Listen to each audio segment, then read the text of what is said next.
Welcome to FATED ARPG Podcast, episode number 126. We're back, guys, and, well, this time only a short wait since the last episode, but seeing that we got a busy weekend ahead of us, you're gonna have to make this one last, because we're not gonna be there in the weekend, and the next episode is still to be announced.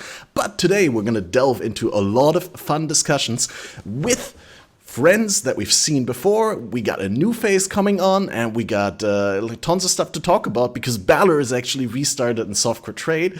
And before we dive into that, guys, likes, follows, subscribes, shares, everything is hugely helpful. We need the channel to grow. Everything needs to be better this year than it was last year.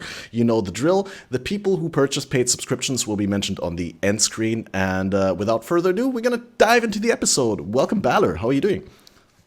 Well, hello. I'm doing all right. I'm happy to be back in Trade League. Yeah, is everything going your way? I Private League quite a lot. I will do it again, but still, Trade is my home. Sounds good. And then we welcome Aphelion, who has been with us on the first episode of the new league right after the launch weekend and is here to tell us all about the developments on his end. How are you doing? I'm doing fantastic. Good to be here again. Yeah. It's been a hell of a league. I've been having a ton of fun, and I can't wait to talk about it. Yeah, same. And we got an Aphelion adjacent face that we'd like to have on the podcast already for so many times, and finally it worked out. Welcome with us, Bantix TV. How are you doing? Hey, how's it going, guys? Cheers for having us here. Appreciate it. It's going well. Like Aphelion said, my bald brother from another mother. It's a great out league so far, so having a blast and looking forward to chatting it out with you guys and discussing it. Yeah. I think Balor also brought a guest for the podcast here. This is Biscuit. Biscuit. He's adorable. Spelled like Limp Biscuit. Yes! Man of culture. Nice. Is Abby going to join us at any point? Aphilion's got a dog to rock. I've only got... She's booted out of my feet right now. I could pick her up if you want. Here. The FATED ARPG Dogcast. 1 sec. Oh, he's going to A little bigger than Biscuit. My cat has taken this time to run away rapidly. He's huge. Oh, Abby. She's so cute. She was totally not looking forward to this. She's like, put me down, bro. Yeah. I ain't going to talk about PoE. Yeah. A little heavier. So what I'm directly curious about is, of course, how are you guys playing the game, this league? Aphelion, you're still on your SSF path that you set out for yourself in the beginning. How has that been treating you? It's been fantastic. So I've always enjoyed... No fear of missing out for like some trade opportunities? Never. I think I ranted about this last time I was here on this podcast, and my opinion hasn't changed. And it hasn't changed in the past year and a half or 2 years or whatever since I've started playing SSF, and I don't think it's ever going to. I just truly enjoy the solo self-found playstyle way more than trade. I feel like it's way more rewarding for me.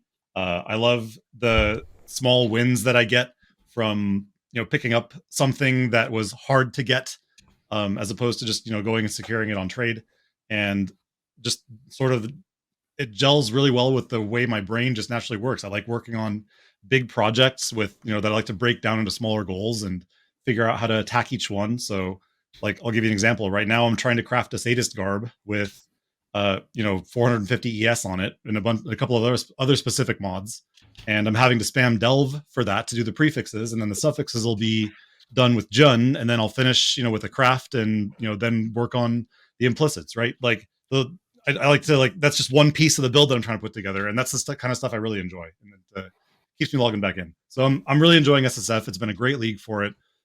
You pretty much get spoon-fed whatever you want just through the power of wisps, which I'm sure everybody has opinions about. And it's the dopamine hits just come left and right, man. I'm having a blast. Yeah, no, I'm asking because I know that Bantix does start in a community self-found league, and I know that you also are part of that sometimes. So I was like, well, is that something? I'd say. I mean, he messages me on Discord usually between a week and 4 days before league starts and says, usually the word chief is involved. He likes to go, hey chief, just letting you know, like, want to join the private league, the door's open, and I always say, yeah, thanks, I appreciate that, and then usually we'll talk shit to each other for a few minutes, and then pretend we don't exist. So then it'll be like, hey fucker, just join the league, please. I need you. And then I don't get a response for about 2.5 days. I usually leave them on red at that point. So yeah, so it's fairly standard. The thing about this league is like the same thing that makes everybody like, oh, it's the best league to do MF, or oh, it's the best league to be in Trade League, or anything like that. That also makes it the best league to be in solo self-found, the exact same thing, or in a small private league, the exact same thing. Like that that same thing is just great everywhere. Yeah, absolutely. And even if it's a bigger private league as well, it's allowing so many people to just go after what they enjoy, and assuming you can survive the wisps being added to your maps, you're rewarded for it, so it's an absolute blast. And to do all that in solo self-found as well, I respect you for it, Aphelion. I don't envy you, but I respect you for it. I don't. I think you're weird. Yeah, just look, we play PoE, all right? We're all a little weird. We're all a tiny bit weird. Yeah, it's fair. Yeah, but within the PoE sphere, you're the weird one, not us. Look, being weird is cool these days, all right? Being normal sucks. Just I build feel bad different. for all you. Yeah, he's got us there. Look, that's pretty much as close to a checkmate as he's going to get, at least from solo self-found. Yeah, and if I could join your hideouts and tell you in person, I would. Oh man, that would be so cool. Cross-league hideouts. I actually kind of wish you could join other people's hideouts in SSF. Like, obviously that, you couldn't trade with them, or you couldn't party with them or whatever. But even just to if you had a guild full of SSF people, or if you had just friends on your friends list who have hideouts, you could just join them and make fun of their MTX for a bit and then leave. At least the guild hideout. Yeah, actually, the guild hideout. That would be cool. The guild hideout would actually be a good shout, because it's bad enough whenever you're playing on trade and one of your mates decides you forgot to lock your hideout from anyone just hopping on in, and they come in with 40 Celestial MTXs, and your frame rate goes from a solid 120 in hideout down to a nice cozy 2. So it's at least relegate it to the guild hideout. Yeah, Bantix in particular has to be worried about these kinds of things. What are you implying, sir? I'll just throw that out there. Okay, all right, yeah. The private league, sometimes it's the Detonate Dead. When Detonate Dead was really, really, really popular and just desecrates everywhere. It'd come out of a map, desecrate, back into the map, come out, more desecrates. So can I just also throw out there that Balor, I'm really glad that you enjoyed your private league. That's awesome. But I have to say, you migrating to trade has had ripple effects throughout. Wait, did you actually migrate, Balor? I didn't even migrate. Oh, he just started up. No, I started fresh. You started fresh. You moving your attention to Trade League has had ripple effects throughout my experience of PoE, because I have people coming into my chat saying, "Oh, Balor migrated or played trade or whatever, and now I don't know what to do, and can you suggest a build?" And I'm like, where did all this come from? You're lost children, Balor. You're lost. They're wandering all throughout the desert, Balor. Yeah. What's that got to do with anything? Sure, like someone from my community. Someone from my community actually started BalorMage's private league 2 weeks in or something like that, because they felt they were having so much fun. And then he was in shambles just a couple of days ago. He came to me and was like, Catmaster, Balor, and his crafter both stopped quitting the private league. Everything's going to fall apart now. Yeah. But everyone had plenty of warning that this was coming. Yeah. It was only around for 5 weeks to begin with. And then I've been talking about it for a week or two, about it getting close to have to go. And I even stopped inviting new people who were like, hey, is it too late to join the private league? And I was like, technically no, but I've kind of just stopped inviting new people, because I think we'll only be here another week or two at most, and it would feel bad to come in and then leave. So that was the cut. That was the cutoff. Like 1 week ago, the last poor sod that was like, you know what? I'm going to check out Balor's private league. I'm gonna hop in on that. And now he's like, well, I guess fuck me. Like he's gone. I'm leaderless. They were just like nervously waiting on the sidelines, like waiting for their chance to be tagged in. Unsure if they should just step forward a little bit, or maybe just like take it easy, and maybe they'll be invited, by Balor himself. But no. Yeah. No. I'll farm essences for that entire week, and just maybe, Balor will ask, does anybody have some essences of zeal? And then, that's their moment to shine. That ain't going to happen. You're over in trade now. That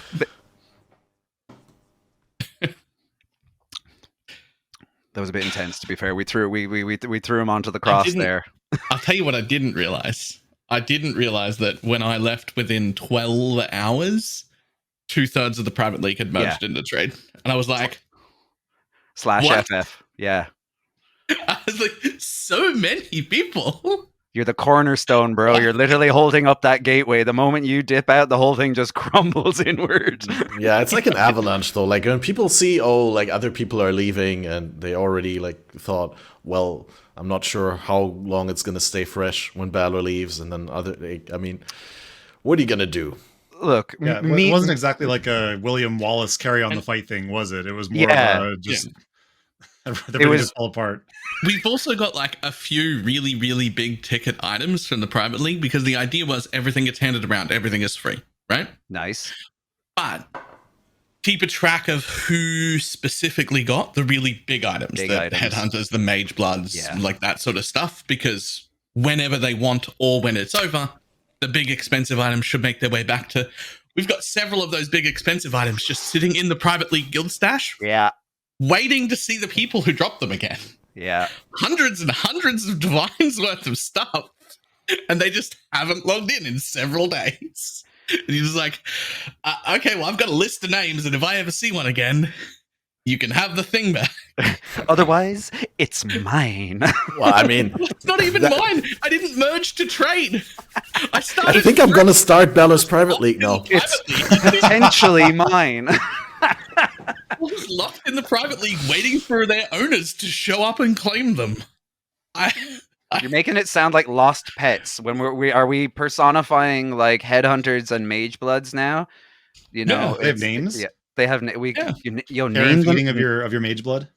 Just put a little note on them. I was going to use Biscuit, but that's a harsh. Biscuit left by BalorMage. Last seen 28th of December 2023. Just let that run on for weeks, It's at the shelter waiting for adoption. Somebody can pick it up, post pictures of it, cute little puppy eyes pictures up at the camera, but it's a mage blood. Actually, so not to hijack your podcast here, Catmaster, but actually I feel like since we have Bantix and BalorMage here, who are two now private league aficionados, especially Bantix, who's been running his league for the better part of 2.5 years now, 3 years. Yeah, something like that. Yeah. What do you guys think is one of the most challenging aspects of sort of being the focal figurehead of a private league, either from a gameplay standpoint or a social standpoint, or what barriers have you had to overcome? Do you want to go first, Balor, or will I? Nah, you should. All right, I'll blaze a trail. I suppose, in my opinion, and from my experience, the trickiest aspect I find with the private leagues and the group found leagues, especially if it's several communities coming together that haven't necessarily interacted before, it's the personal dynamics, it's the social dynamics between people. Like Balor, for instance, mentioned that you keep a track of the big ticket items and who dropped it, and then kind of where it ends up going towards the end. Big ticket items, as an example, in discount leagues, is kind of a case of whoever drops it can decide what they want to do to it, whether they're going to use it, whether they want to lend it to someone, all with the kind of idea of being like, if somebody drops a big ticket item, do not hound them to give it to you. If you want to use a headhunter or you want to use a mage blood, you can ask them and see what they say, but that I find that is the trickiest aspect initially, is just kind of those interpersonal relationships where communities haven't cross-pollinated before. Like I really, Balor, in your case with your private league, I really liked how structured you had things. Like people, essentially it was kind of like World of Warcraft raid leading or guild leading. You had people signing up for particular aspects and stuff like that. Yeah, I was gonna say Balor's League is more like a BPL team. Yeah. Whereas in Discount, it's much more organic. It's a case of like, you can join. These are the trading rules. Don't be a dick. Treat it like solo self-found light for the first week. So, you know, think about your league starter. Don't be a complete two-head about it. Don't, you know, go in with something that requires crazy big items. And then when you work past that and get into week 2, then you're golden. Like people will trade items back and forth. Some people need essences, no problem, we'll throw in some essences. Some people want scarabs, no problem, I'm not using them, I'll toss you it there. So it's very much kind of sussing out who you kind of enjoy playing with and kind of how it works. Some people enjoy it, some people don't. Personally, I like it as a go between solo self-found and trade. You kind of lose the mentality of chaos and divines per hour. What is the most efficient way of getting that? And then not as restrictive as solo self-found, where you're trying sometimes for days or weeks on end to get a particular item or a particular thing crafted. So or if you're me, you spend 5 days hard farming to get a taste of hate, and then end the 5th day with 3 cards and decide, I'm done with this and I don't want to be in solo self-found anymore. Bye. Yeah. And at that point, you're just kind of praying, I hope my magic finders in the league, you know, drop 7 tastes of hate. And funnily enough, Affliction League has done exactly that. Yeah. Exactly that. Some guy traded me after a single day, literally came and traded me like 6 taste of hate flasks. And was just like, here, these are to hand out. And I was like, you've been MFing for a day. What do you mean? He's like, don't ask questions. Just 3-1 these, bro. Just get better ones, you know? And they were all given out instantly because you're like, who wants a taste of hate? And then this chat is just full of plus. Oh, okay, lots of those. Yeah. I would say I need more organization next time. Oh, not less. It went really well. It was super fun. I very much enjoyed it, but a little bit more structure and a little bit more organization would have been better. Mm-hmm.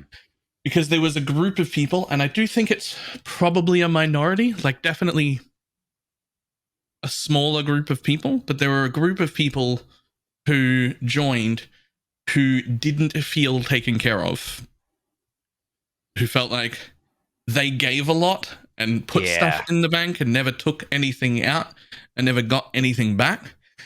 And we discovered a few things. One crafter for 150 people.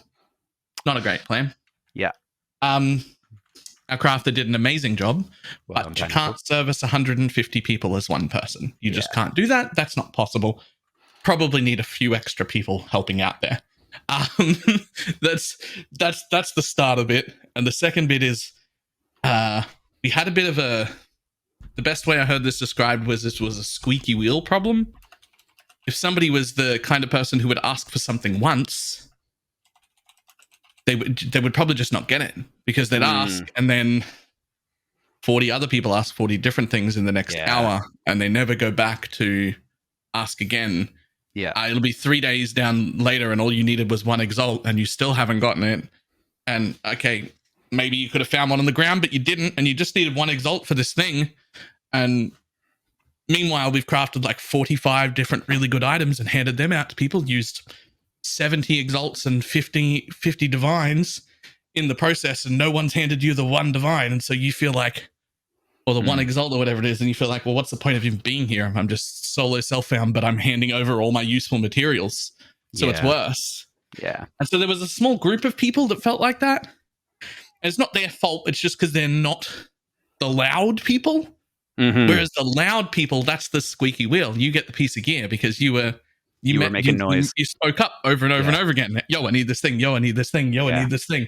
And eventually you see it and you're like, man, that's like the 8th time I've seen that. I really need to do that next. Yeah. I really need to get that person sorted. And so that, I think for most people, it went pretty well. Mm-hmm. But there was like a group of people that are generally more reserved and quieter. And those people felt bad and left pretty early. And I want a better structure to make sure I take care of them, because the idea is we've got quite a few blasters, we've got quite a few like very experienced people. We're going to have access of everything all the time. That's just how the game works when you play like that, right? And the idea is those people should be able to 100% carry the needs of the people who don't know what they're doing. We should be able to provide all the maps and all the crafting things and all the, like, we should be able to carry the newer people. And it shouldn't even be an issue at all. Shouldn't be even a stretch. And it isn't. But I need a better system to make sure that, like, everybody's getting taken care of. Yeah, what you mean by that is, like, you want to make sure that the, like, your blasters, as you call them, like, they can take care of the newer people without it being a detriment to them, like, to their gameplay experience. So they're not, like, sacrificing too much. And, you know, maybe they get something in return every now and then. Normally, like, your blaster teams or whatever, you've got, like, people who are like, hey, we're going to do a trio setup of Magic Find off the bat, me and my two friends. And you're like, fantastic. So you make sure that the best Magic Find and the best aura stuff that drops ends up in their hands. Because for that, they're going to be off dropping lots and lots and lots of stuff.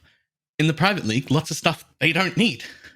Your Magic Find trio doesn't need 60 Divine Orbs. You know who does? The Crafter. The Crafter needs 60 Divine Orbs. So if we make sure they get all the good MF gear right away, then we end up with more crafting materials, more bases, and more uniques, and more everything. So it's great. It was a very big change in mentality, though, from how do I make money to how do I make something useful? What do we need? Instead of just what's the most profit, which is weird for me, but... Yeah, and that's the big motivation for me is the making things. Like, I think I figured out that I didn't really enjoy the rat race of caring particularly much about what the value, like the currency value of things was worth on trade. Like, when you drop something, it's a means to an end as opposed to the end itself. So I'm not magic finding for the sake of magic finding. I'm magic finding looking for something that I can use. When I have that thing I can use to make a build, that's the goal. And that's what I think private leagues and SSF really appeal to if you're that sort of person that enjoys that. Yeah. The biggest reason I'll never touch solo self-found is because there are certain parts of the game that I just hate with a passion so much that I would just rather go play another game than have to do it. And that is any sort of lab farming and any sort of heist. I nearly quit my characters for the one time I have to go and do each lab. I hate lab that much. Sometimes I'm in the mid 90s without Uber Lab because my character is just powerful enough to not need it, and I just don't want to run it. I just don't want to run it. I don't like it. I don't enjoy lab. I don't want to go there. Now you have to go there for all of your gems. So I'm never doing solo self-found. And then I always want some heist stuff, right? Like I'm going to want replicas. I'm going to want micro distillery belts or like something cool. And you couldn't pay me to go run heist. I don't want to do that. So I can't do solo self-found because I just won't do those two things ever. But private leagues was fun. And it was close, right? The if you find a solution, Balor, do let me know. Because it's one of those things that when you have a spread of people with different kind of different experience levels, you kind of want the intermediate to experienced players to not necessarily teach the newer players, but at least be somewhat capable of guiding them a bit. So at least they can get a bit of a grasp on kind of how to approach the game, especially if they're not comfortable in this kind of environment where trade isn't there to just give them the things. While at the same time, the people that are doing that don't feel like it's just a constant suck of resources from them towards other people. You know, it's a very tricky kind of balance to strike, you know. One of the first things I tried to make clear when we started ours was, which I don't think I made clear enough. I said it a whole bunch, but I need to figure out how to make it more obvious, was that the actual go-to should be always look after yourself first. Yeah. Don't be handing over your 120 fuses while you're in a 5-link when somebody in global asks for fuses. Exactly. Don't be handing over your pile of essences if you're about to start crafting something with it that you need. Mm-hmm. We want to collect all the excess, the stuff Yeah. you're not going to use. Yeah. And use all of that. And we take everyone's excess, and everyone's excess will be a different thing. Some Yeah. people aren't going to use the essences they've got. Some people aren't going to use the fossils they've got. Plenty of people aren't going to use the divines. They don't know how to do the crafting part of it. Yeah. You know, give up all the things you don't need. Yeah. And take stuff that you do need. But don't give up the stuff you do need. Don't be handing over the things you want. Because, like, much like yourself, Balor, I am not particularly a huge fan of heist. Sometimes it's okay depending on the build that I'm playing, but I would rather run other content other than heist. So a lot of the times, like when I'm getting blueprints, assuming I haven't blocked it on my Atlas post Wandering Path, like when I'm getting blueprints and contracts and coins, that's going to the heist juicers. Like, Merry Christmas, chaps. By the way, olden times, if you happen to find an alt quality gem, let me know. No biggie if not. I'm not particularly bothered about it. Or if you happen to find, I suppose the rings are the prime one nowadays, with the prefixes and the suffixes. But like that, it's ultimately, you want to still be having fun. And I suppose running a private league, we're not going to be able to cater to everyone's version of fun. All we can do is, like you said, kind of try and pool things together to facilitate the content or the strats that some people want to try and run and try to have fun with, without it being at the expense of other players as well. It's like you said, it's a huge mentality shift, and it's kind of like, all right, that was the 2 months of the private league. What did we learn from it, if anything? Or if we've noticed that there are problems constantly reoccurring, what do we need to do to address it? So it's curious to have that, especially because, at least in my own experience, PoE has been very much a solo play sort of game, right? Be it in trade, I'm kind of doing things by myself, be it a strat that I'm following, or in solo self-found, I'm trying to find stuff myself. So to go to a setting where it's very much group based, it requires that shift in mentality, Welcome back, Catmaster. Yeah, can you hear me fine now? You sound delicious.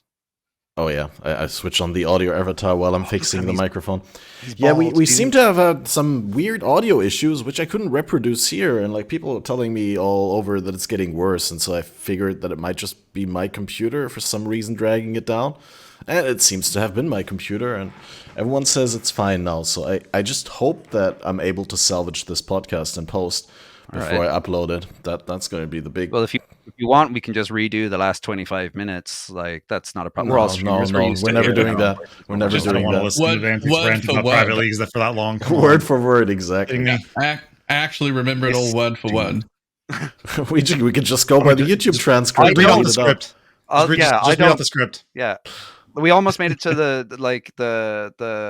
cash grab section, but we can start again. It's no problem. What do you mean? There's a specific cash grab? I thought all of it was cash grab. Oh, Balor, he didn't know. Reverse, panic, abort. roll back. No. Yeah. But it's good now. So have we decided what's a clear winner? Is it the communism sort of private league, or is it the private league where everyone is for themselves? It's whatever you enjoy. Like, at the end of it sounds so wiffle-waffy of an answer, but it's a game. Like, Path of Exile is a game. Seriously, do what you find enjoyable and what's fun. If that's solo self-found trade or a private league that you've met, even if it's a bunch of mates, that if you and 3 other mates play in trade and you normally play together, trust me, try and do a private league. It's not prohibitively expensive, really. Give it a go and see how you get on. You will find you probably learn a bit more about the game because you're put in a setting of like, oh, how does the betrayal board work? And you watch far too many hours of how the betrayal board works, or you just inevitably, like every other person in 2 or 3 man group bound leagues, end up in Manny's stream asking him questions. Exactly. Yeah, Manny just knows the stuff. Just ask him and he'll sigh and be exasperated, but he'll answer you. So it's there's no winner here, Kat. There's no winner here. Just if you feel like you want to be a bit masochistic, go solo self-found. If you're a tiny bit more vanilla than that, go group found. And if you just want, the same old secure, safe thing, hit up trade. You'll have a blast. For me, I like both of them so much that my plan moving forward is just to alternate league starts. So I'm going to go straight softcore trade next league. And then the league after that, I'm going to start in a 1 month private league again. Yeah. Or 5 weeks, because I think that was a pretty good time. Except next time we're going to have like a proper idea of like a little bit better tracking and a little bit better like make sure we take care of people and probably have an actual end date so that it's not a shock when I leave. Yeah. And then also have like a plan to like split things in such a way that everyone feels as if they've at least entered trade in an okay state to look after themselves. Best of luck with that, bro. Best of luck with that. I'll do it. Yeah, I'll get it done. Get it. Yeah, for sure. A lot of our like blasters, including myself, will be very happy to leave and go to trade with very minimal stuff. Yeah. Because we know we can reacquire anything we want. For sure. So that'll leave a lot of potential wealth that I can split up. And everyone, I think I can make everybody happy. Is that a lofty goal? That's a fairly lofty goal. I'm not going to lie. As soon as it came out of my mouth, I was like, "You cannot make everybody happy. That's the dumbest thing you've ever said." Yeah, you are literally setting yourself up for an aggressive fisting that you're not going to have a fun time with. Like this is just. I'm going to try. Yeah, I'm going to try and make everybody happy. And that's a good thing. Like credit to you. Like that's what I'm talking about. Like that mentality, fantastic. You fool. Someone's gonna clip that, and then next league when they're not happy, they're gonna come and paste it in your stream, and so go, "Where's my exalt, bro? Where is it?" He doesn't make us happy. These things. If somebody says it exactly like that, I'll make sure they get one. It's essentially like the light version of when Chris used to say something when he was getting interviewed before a league launch, and then somebody hits him with the clip 6 weeks later being like, "Chris, what the hell?" So you said this is never gonna happen. Yeah, like there's notes being made, people are filing away this random statement by you, and it's going to gather dust for 8 weeks, but it's going to come back out and it's going to be polished. Oh, don't even take that long. No, absolutely not. They'll keep it going. They'll keep it running along and along. But it's still, I wholeheartedly agree. It having probably a set end date is even something that even with Discount League, I would now probably consider 6 weeks. Anytime you get to about the 5 week or the 6 week mark, people are kind of like, they're probably on their 4th or 5th reroll, or double digits if they're that kind of player as well. So it tends to be a natural point where you start seeing people migrate out, So. That also seems like the kind of point where the very experienced people start to want to move into min-max territory that might not be plausible to do. Correct. Yeah. Right. And you're just like, well, look, I've done a few things and it was really fun, but like now I want this triple elevated thing to go with these 4 split personalities and this thing that I want to do of insert stacking mechanic here. And we can't accomplish that. Nah, it's way too much to try and accomplish, and probably more so on top of that, it's bloody frustrating if you're to try, like you will start not enjoying the game, which is counterproductive across the board, that's why sometimes when I tune into Aphelion PoE and he's 7 hours deep on trying to get one minuscule piece, I'll be like, hey, we have that in the private league, and then I'm timed out for 60 seconds. I feel his pain. So I suppose that's my question. It sure is painful having you come into my chat and say things. I wish every time you speak. Wait, what? Yeah. Every time we raid it, it's just, it's potatoes and stuff, but whatever. But no, like for real, memes aside, the solo self-found approach that you have, Aphelion, like I saw you had a Notepad++ fucking screenshot the other day of the steps that you needed to do to farm up the things that you wanted for the next build. I'm not built that way. I looked at that and I'm like, this man is psychotic. is he playing a game right now or what's going on? He's been thinking about this at work and he typed that shit out and he's now going to do it 100%. It sounded a lot more like praise when he said that backstage before the show. He can never know how I truly feel. It's important that when you give people positive feedback and credit, that you do that privately, and that when you insult people, you do that publicly. At least when they're your friends. Yes, that's a very important thing. Yes, it's yeah. I thought I made Sounds this about clear when right. I come up to visit you, Dantix. We're not friends. No, that's why we drank copious amounts of beers in breweries, and we still didn't. Aphelion coined the term liver kegels. The Irish must do liver kegels in order to drink as much as they do. So I don't know if there's truth to that, but you know, it was what we took away from that visit and friendship. Anyway, we're getting sidetracked. Sorry. I learned so much though. Like I didn't really have much to chime in on, especially with the taking care of the technical difficulties side and all that. But I learned so much because I want to do that private league soon again as well.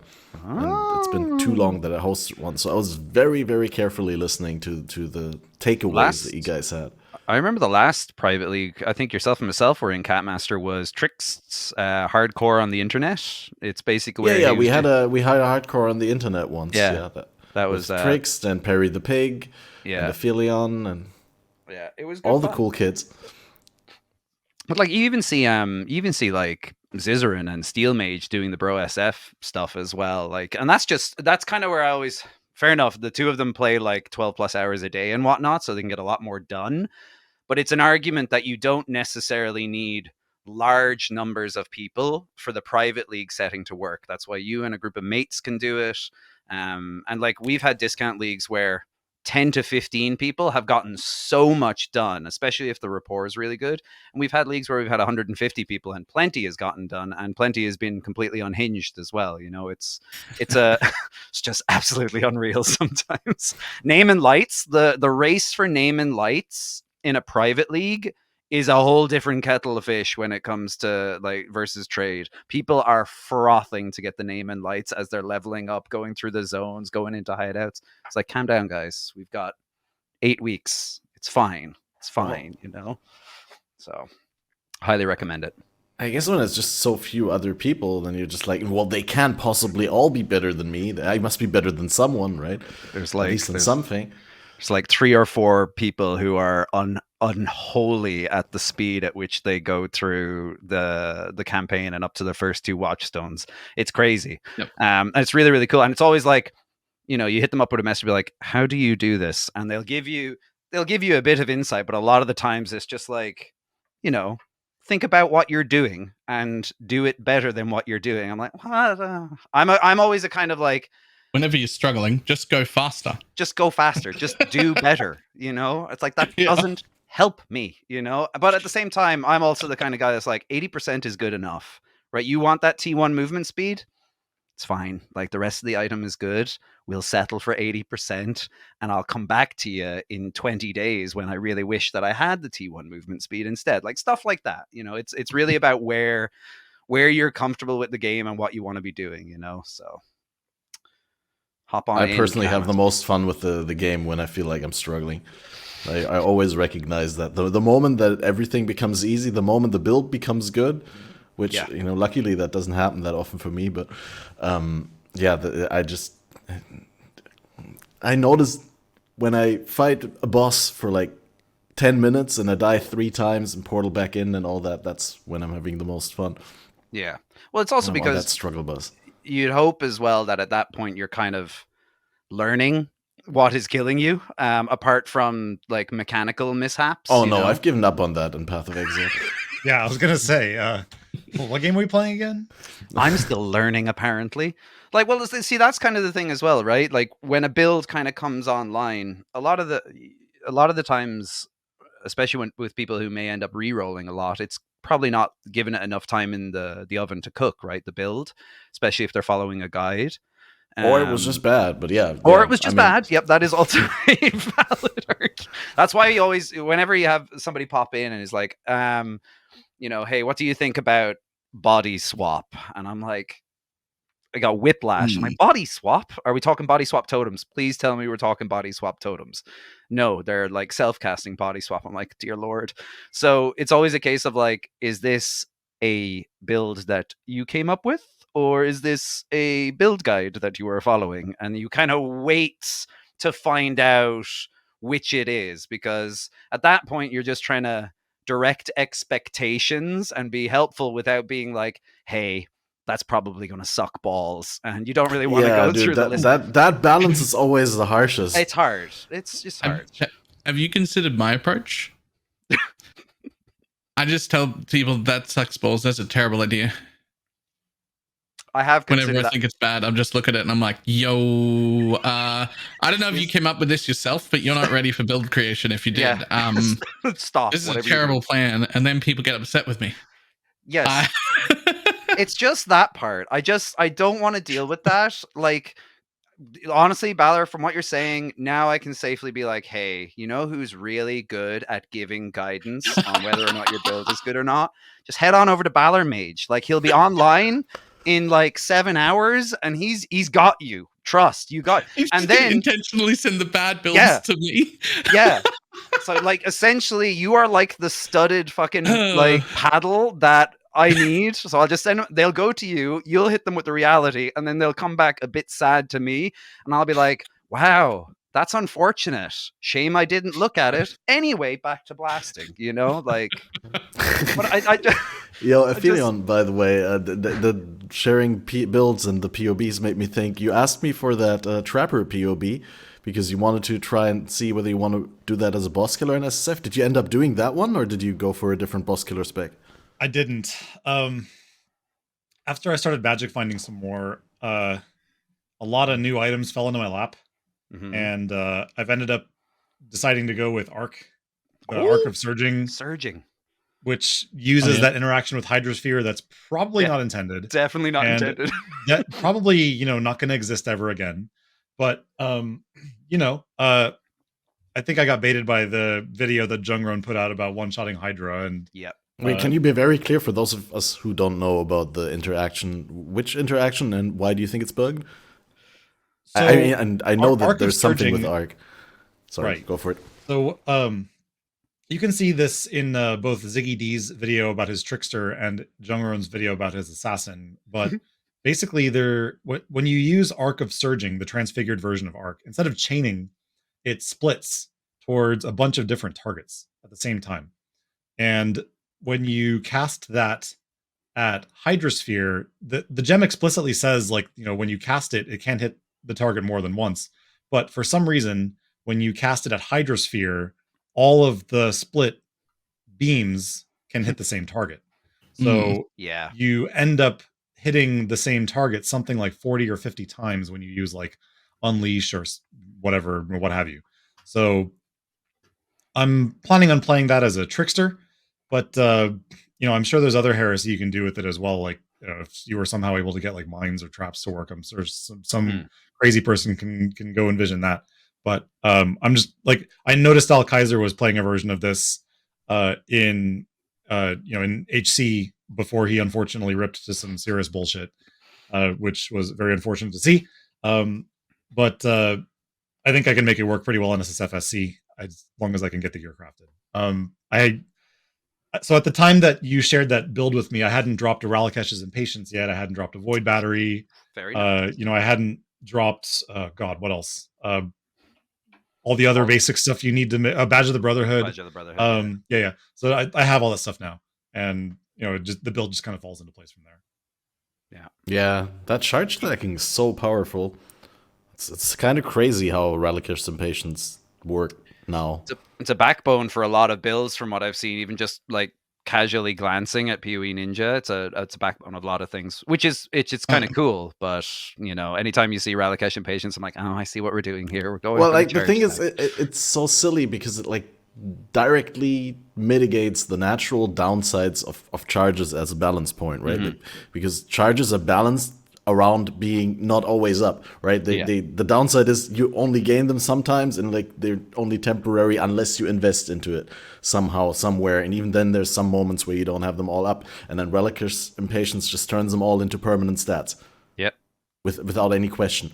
You're and entirely then on top correct. of that, enables the alt charges from the Maven belts, because you can still gain those and still count as maximum of the original charges, which is kind of cracked. And then also, I think it wouldn't be out of place to make Reliquous into a T0 unique. With how they are now, at least like an actual tier chase 1, item. it's tier 3 or something right now. It's super common. That's wild. Because it's essentially a T0, a T1 T0 would definitely kind of curb a bit, because it's still a fun unique, and it enables a lot of stuff, but just some of the stuff that's coming out with that is absolutely cracked, and like you said, with the Maven belts as well, Yeah, that's the direction I'm pulling in. I'm pretty close to getting it rolled, but still a few more things required before I can get that done. You resisted the allure of Penance Brand then, did you? I'm sad because I think I talked about this at the last podcast I was on, possibly, but I wanted to do Penance Brand before the league started, and then everyone's doing it. Everyone did it, and I think it's just that like I wanted a new problem to solve. Yeah. And that one felt kind of like a solved problem. He says as he plays someone else's build anyway, but I don't know. I'm different, I guess. Whatever. I get to be unique. Just for anyone who's listening, right? Like, streamers, though they may not say it outright, we do in fact just follow other people's build guides, or at least take them as a template and tweak them. We highly recommend everyone does the same as well. Well, like, even if you're trying to come up with an original build, wouldn't it be extremely silly to not look at what other people already have done in that direction? You would think think so that many obscure interactions in Path of Exile. You would think that, but then I have to send people to BalorMage going forward to tell them to do that, because just it's a different way of I suppose it's one way of doing it. Some people want to approach an ARPG and they just want to discover it or figure it out themselves, and big respect to doing that, especially in PoE that requires so much time to get to a point where you can actually start seeing how your idea is working, especially if you're new. And then there are other people who are like, somebody please hold my hand so I can learn, say, the league mechanics and not have to worry about whether or not the build is going to work. There's different sides to it, and I kind of feel like with Path of Exile in general, we all know it's not necessarily a new player friendly game, but giving direction, or at least kind of highlighting how you can approach it and figuring out what type of ARPG gamer you are,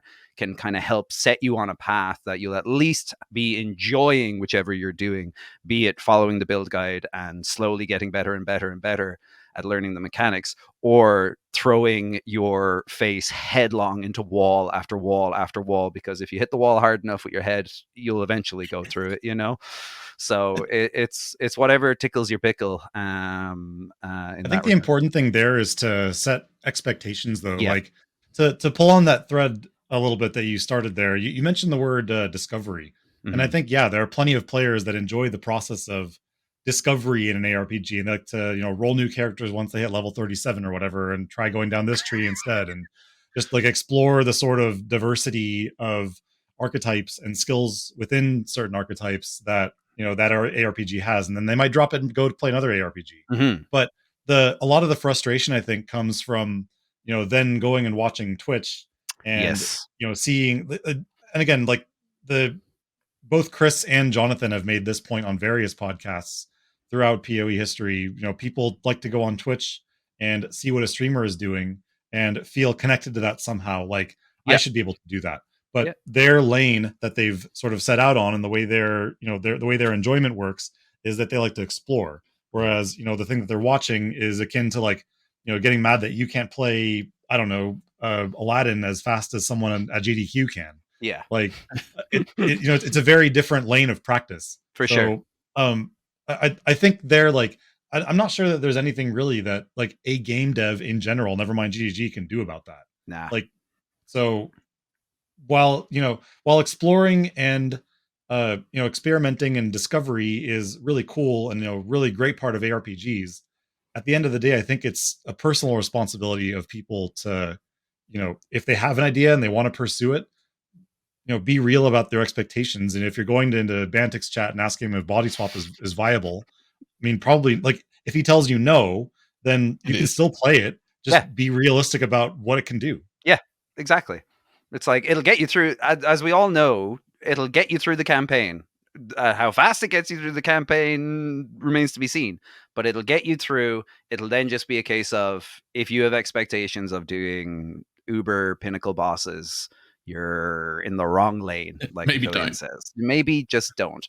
And that's kind of like, I do not understand the maths. Like, there's a lot of maths in PoE, right? And that's just not my forte. So, like, you mentioned Jung Roan, Aphelion. Like, I adore Jung Roan's stuff that he puts out, just because whenever I'm watching him throw something together, he has the fundamental understanding of how the game kind of defenses and offenses and scaling stuff like that work. Or at least when he's like, oh, how do I solve this problem, he knows where and what to try and slot in, which even for me, like, I've played like 6,000 hours now, that every time he's doing that, I'm like, I don't understand, dude. Give me the POB, just give me the POB and I can like look at it, but it's very much, there's very much people who are built at doing that and figuring it out. Then they might make the build guides,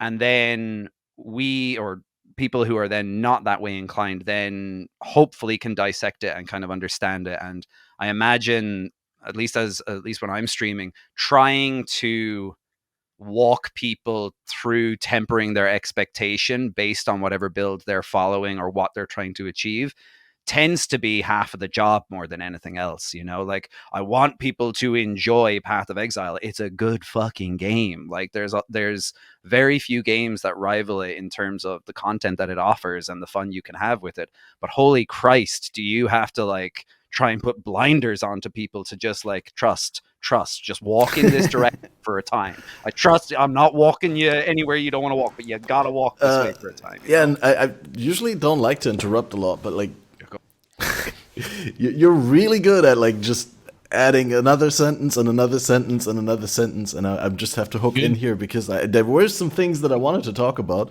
and I had some good segues, but we're already past them. But reverse. What I wanted to know real quickly is, seeing that we already, so there was some technical difficulties, but we're well into the second hour, or going into the second hour, we should be shifting our focus on talking about the current game more than about the game in general. And I was curious about, once again, what Aphelion was doing. If you haven't done, have you not made another character and you've been on MF the entire month? Since not MF per se, it's more like one character that has a couple of different, like, I don't know, we'll call them setups, I guess. So like, I can either do MF or I can do, bossing with it or whatever. It's just Omni TS, or it's MF with a bunch of baby, stupid MF gear. But the next character is coming soon, TM. Content. Yeah, no, coming. I'm just curious how much you accumulated in all that time. It's been so much time, right? You've been continuously at it. To the character, you mean? No, I mean specifically the MF thing. Look, I'm looking to play Badger's Private League, right? Or what used to be Badger's Private League, the BPL. And my team has told me that I need to MF, right? I need to be an MFer. So like, I do have things that I want to talk about in this podcast, but I was mostly trying to get you guys talk about how to MF with Affliction and how to do Affliction right, so I can get the most out of it and learn how I can BPL. I see what this podcast is now. I understand. Yeah. Right. So there's a couple of resources that you can look at that should get you pretty well started. So there's Garatha's video on his Magic Find build with Caustic Arrow of Poison, and then there's Fubgun's video with the Wildwood, and then you can get a pretty basic Magic Find strat going in, either T7 Cemetery. I prefer T9 Dunes, or T8 something, so you can drop Brass Dome and Void Battery or whatever. And you can get that going, and all you really need are gilded or maybe even polished reliquary scarabs, and gilded abyss scarabs are the important one. So with that stuff, you can start like a mini little baby, just learn to walk Magic Find strat and scale it from there. And I'm sure you can take it from there and figure out how to improve things, right? Sextants and winged scarabs and upgrading the character. It can get pretty crazy. And the one thing that you probably need to do ahead of time is set up loot filters. Yep. Plural. So one loot filter, you don't want to see anything except things that tink. And 2 is for looting the map afterwards. Yeah. It's very, very, very low investment approachable as well. Like Gilded Abyss Scarab, Garatha's Atlas Tree, 7th Gate Abyss Craft on the map. Roll the map to have +2 proj. Go in, pray you don't get pumped by the rares. The +2 proj is important for the spires to spawn the more rares. Yeah. And then like adjacent to that is the wisps. I think it's the purple juice that adds in extra proj based on how much of that you have. But is like a nice extra mix of yellow and purple. Go again. The dream is a nice healthy mix of yellow and purple for the rewards. The dangers are purple adds extra projectiles to anything that gets empowered. Yellow adds tons of speed, and blue gives them crit. Yeah. The dream in my mind is all 3. If I was to design it perfectly, I'm literally going to have 2,000 to everything or 3,000 to everything. Equal numbers, all 3 is by far the best. Sometimes you don't get to choose, but like the take. I think actually Dagum, who's in the chat, he mentioned it that when he was doing it in discount, once he gets 1,500 of one color, in and around 1,500, 2,000, try to see if you can find other colors while in the Wildwood. Granted, a lot of that is going to be based on what events you have in there and what you manage to find when going through the Wildwood. But even doing like the bare minimum for it, you can walk out with divine. Like I did 10 cemeteries the other day, and I came out with 5 divines and 9 exalts and a bunch of annuls and a few T2, T1 uniques. So and that was on a build with no magic find. I had no magic find. So as long as you don't kill the spires way too quick, you'll be fine. And if you find you do kill the spires too quick, you can allocate Wellspring of Creation on the Atlas tree to give it even more life. But I wouldn't recommend that, because then the abyss monsters also have more life. Nothing like running for your. That's why you're going with the Bolchar, right? Like, so you can actually stop attacking when you don't want to kill. I think that should be fine. But that would probably make Tornado Shot Elemental a little bit better than going with a poison setup. I did it. The poison's probably the best starter. I did it with Penance Brand, and I just had to get a brand recall in there to pull the brands off the spire so it didn't nuke it too quick. But yeah, the bow bills or the wander bills or anything like that, poison is going to be definitely a bit trickier to do, because you're going to have to go up and like love tap the spire for a bit, watch it trickle down, pray you don't get pumped by the rares that do spawn, and then repeat another 2 times. So and that'll all depend on the mods of the map. But again, all this is to say, it's super straightforward, and the most important thing tends to be the wisps. If you can get the combo of wisps, you want to.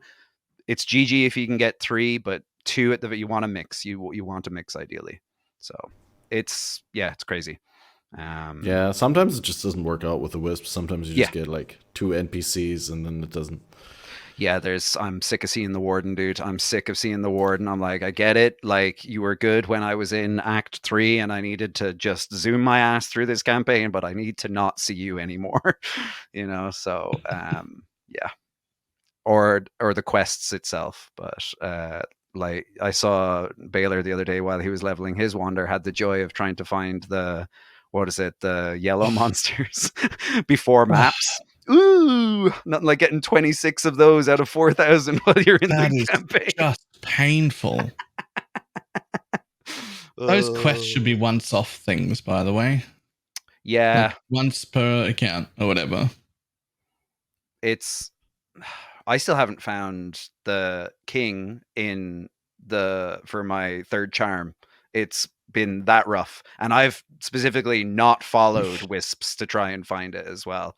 So he's an elusive little bastard. So I haven't rolled a second character, and I haven't had to deal with that. It's coming your way, baby. No, but I was wondering, like, when you have two characters and you find one king in the mist, it counts for both characters, right? But like, it only no. You have to do it separately for both. You get to search for that prick. I think again. someone told me that, or Someone lied. Someone lied gleefully, someone knowing said that you would was suffer. the case for them, or maybe they misunderstood something. Maybe I misunderstood something. But you're clear, like you're 100% on that. You have to do it per character. Yes. Okay. Come on, Catmaster, get your head in the game here. You're going to be magic finding. Well, I knew about the Come first. on. Yeah, that's what I'm trying to do. But the good thing is, I'm gonna get the Abyss Scarabs and like a lot of things from the team, right? The bad thing is, if I find good things while I'm effing, I'm gonna have to give them to the team. Yes. And I won't get to funnel everything into my character. Just always warm up for your private league experience. Exactly. Or just use the excuse of like, hey guys, I'm actually not doing quite enough damage for the spires. I'm gonna hold on to this. But obviously within reason, you got to be coy about it. Yep.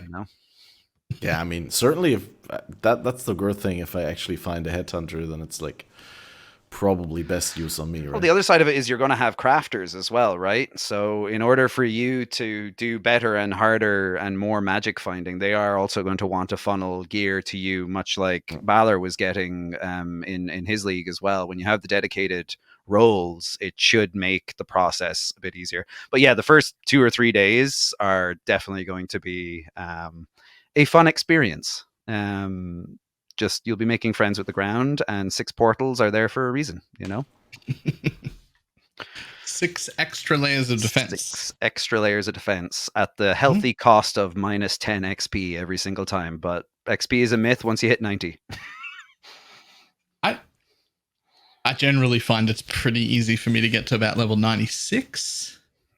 And I'll just consider level 97 maximum level. That's the maximum level. You just accidentally make it up to it. And you're like, oh, I am 97. I just like skip my way to 96. And then it's a struggle to get from 96 to 97. And then there is no 98. Aphelion is having flashbacks over here when he's grinding to 100 every single league. He's just like, yeah, isn't that great, guys? It's just wonderful. Just not dying at 99 and wasting 4 hours of time. It's great. Tell me I'm wrong. I will say leveling this league isn't that bad. Like if you just it's great. If you just ditch at like 3k wisps or something and your build is somewhat strong, you get so much experience. Like I'm used to having to measure my XP per map from level 98 to 99 in the area of like 0.5 to 1% maybe. And this league it's been 2 to 5. It's been absolutely insane. I even had I had a series of 2 very unfortunate events where I died to a dot effect from the King of the Mists after he died. And then I got ambushed by that stupid banshee thing in the forest that teleports around you. Yeah, the thing right from a horror movie or whatever. And so minus 20 for me, and I'm down from 95% to 75%. I leveled to 99 the next map. Because at 98, God damn. level 299 the next map from 75% because I found a 200% and then a 300% XP shrine in the same wildwood. And I got 25% in a single map at 98. The XP is insane. Never mind the loot. That's crazy. It was pretty cool. Yeah. Look at us getting excited over XP. That's to just know we've played too much PoE. We're like, oh, look at that bar go. My XP. So like Catmaster, what about MF are you specifically looking forward to? Yeah. Like do you have that? Well, I haven't done it all league, like, right? I purposefully didn't make a character, even though like everyone told me I should, and like someone from my community offered me to get all his gear when he started in Balor's private league. And I was just like, well, I'm gonna do my thing here. I'm still gonna make money, right? I have these 2 characters, The one is the Trapper that I still haven't geared to really do bosses well with, but I've killed an all, I've killed Maven, I've killed like a lot of things, but I think a round or two of upgrades and I can really take on Uber bosses like extremely easily. I just haven't tried it yet because I've been having so much fun with the other character, which was the charge staking meta, as we talked about Relikish Impatience, embracing the badge of the Brotherhood and the Slayer, and then obviously being able to run Replica Restless Ward, because who cares about -2 maximum frenzy and endurance? My maximum frenzy and endurance are based on my maximum power anyway, so I get 10. And yeah, that character wasn't as expensive to get started as I was told it would be. It was actually really budget. Like a lot of the uniques really easy to get into. You just need a very expensive elegant hubris. But I was able to get a different one, like the one with the same seed but a different keystone, because I didn't need the keystone that was in the original build. Yeah. And then it was budget. Instead of like 50 divine, it was only 8 divine. Yeah. It's been really but cool. You don't need that to get started. Sorry? I was just going to comment, like just kind of reacting to what you said. It's been really cool hearing a lot of the enthusiasm coming from many people about the new builds that they want to try, just as a result of like the new gems and some, the rework of Relikish and the several other things that were changed. They advertised it. Mark in the pre-league podcast or announcement trailer said that it was one of the biggest meta shakeups that PoE has ever seen, and it seems like that's been true so far. I mean, of course, there are clear outliers and things that tinctures and charms and whatnot have enabled specifically for this league, but in general, it seems like there's a lot of excitement around transfigured gems and a lot of cool new possibilities. I myself have been kind of side-eyeing like Blade Blast of Dagger Detonation. There has to be a way to make that good, maybe with like Beanos or something, but like I don't know, like there has to be a way, but like it's that kind of thing that makes you like really start to wonder, and it'll be cool to see what else people come up with. There's a build going around at the moment. I've seen a few clips of it. Somebody's using Frostblink of Wintry Blast with a cast on crit. I think it's like a frenzy setup. It's essentially a more controlled flicker strike, and it looks hilarious. I think I've seen 2 or 3 for Frostblink setups by now. Yeah. I've seen a few people just do this thing where they'll be playing like a bow build or whatever, and they'll just have a weapon swap into like a shield, and the shield will just be Cyclone cast while channel Frostblink of Wintry Blast, and they'll just be like a bow or a wand build or something that can't even use it, and they'll just go weapon swap, just fucking zoom. It's so straight good. through the map. You're like, you can't even use those weapons. They're in a weapon swap, and you just go click. No. My people need me. Whoa! The Doppler effect. Crazy. Wait, am I missing something here? Wouldn't it be faster to just cast it directly, because the Frostblink of Wintry Blast doesn't have a cooldown? No, right? it's got the worst. It's got like the worst cast speed, and there'll be like bow builds or attack builds or something. Yeah. All right, so right, yeah. Trigger it on I'm just saying with cast while channeling, obviously it's like, like the cast while channeling is like the you're soft rolling into it, and then you start getting absolutely psychotic, and you're like, I'll do this as cast on crit, and at least I know. One of them just put in a woke cast while channel, just because it has a shorter cooldown. Hey bro, I'm gonna stack a bunch of cooldown recovery, and I'm gonna fucking fly. Yeah. It's that's like, I agree wholeheartedly with Aphelion. It's just the stuff, and fair enough, like right now this league, there's very, very clear outliers. We all know that they're going to get politely tweaked next league, more than likely. Then there's going to be other stuff that we didn't necessarily see. Like even Palstron was saying with the kinetic bolt of fragmentation, he's like, go through the new transfigured gems and even have a look at the ones that you can use at level 1, 4, 8, 12, and have a look at how they're adjusted for like their damage effectiveness and other stats, because some of them are probably balanced for like, at level 20 this will be fine, but some of them being down usable at level 1 with that kind of scaling is cracked, you know. So it's going to be really cool to see what comes out over the next few leagues, you know. The kinetic blast at level 1 is insane if you haven't done it. 250% scaling of spell damage is and then there's a level 1 pair of gloves that has 100% spell damage. So its downside is cast speed, which you don't even care about. Let's go. You know? So at level 1, you just get 250% increased damage. Just at level 1. Yeah. It's unreal. You walk out the door with like, I don't know, chance to poison supports like 2 to 4 poison damage, and you just one-shot everything on the way through. You just wiggle a piece of driftwood at something. Like, what's the fiery cannibal in the coast just went over like that? He just falls over. You know? Like, it's not even a fight. It's a white mob. I've never felt happier than watching the Roas not get within 10 meters of me in fucking... I love it. I had like 4 of them charge me, and you just attack once in that direction. You watch them all just die as they're moving. Like, oh, yeah. Fuck you, Roa. Be gone. My projectiles compel you to fuck off. You know? So, yeah, it's crazy. It's really, really, really cool. And I'm excited to see what people are going to start coming up with, like towards the latter half of the league, because people are already swimming in money, but now it's going to be like, all right, what am I going to piss this up the wall on, you know? And something's going to stick, and it's going to be really cool. So wild. Yeah, for me, it's definitely still a little bit of time until after the BPL. None of you guys is playing the BPL, right? Yeah, okay. I just did BPL for a month. Yeah. True. Yeah. True. One team BPL.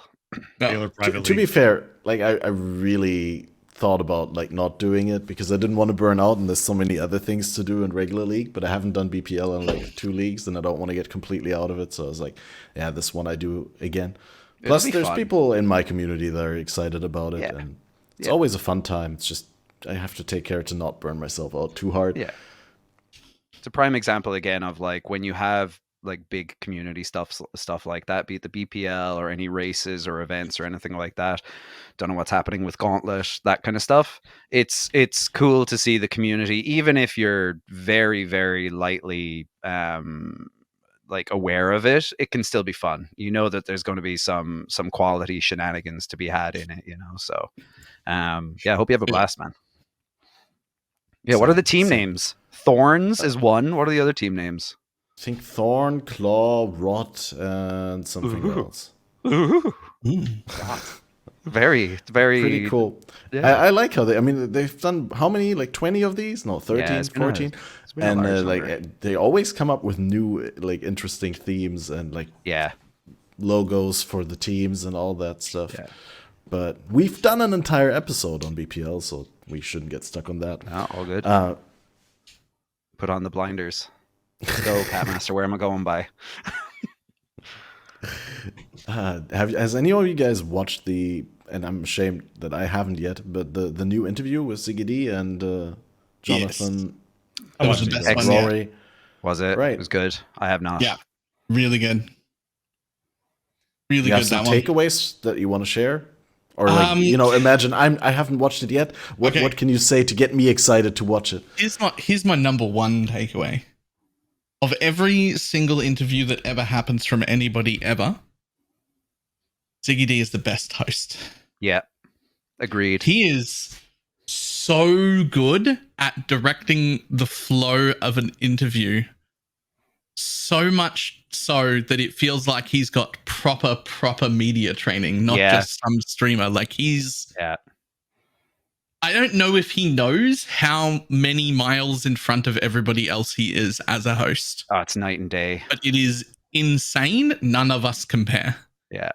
That's my actual number one takeaway. Yeah. Ziggy D is by far the best host for something like that of anyone I've seen. Yeah. It's a huge skill. Like it's a monstrous skill. And I'm sure he sees it in his day-to-day as well as being used. Well, he might not even be aware of it, like you said. I'm not even sure if he knows Just such a good dude. That good at it. Yeah. Because he's also just not arrogant at all. Correct. Like he's the opposite of arrogant. In fact, he seems to underestimate how good he is at things all the time. Like when you meet him in person, he's very humble.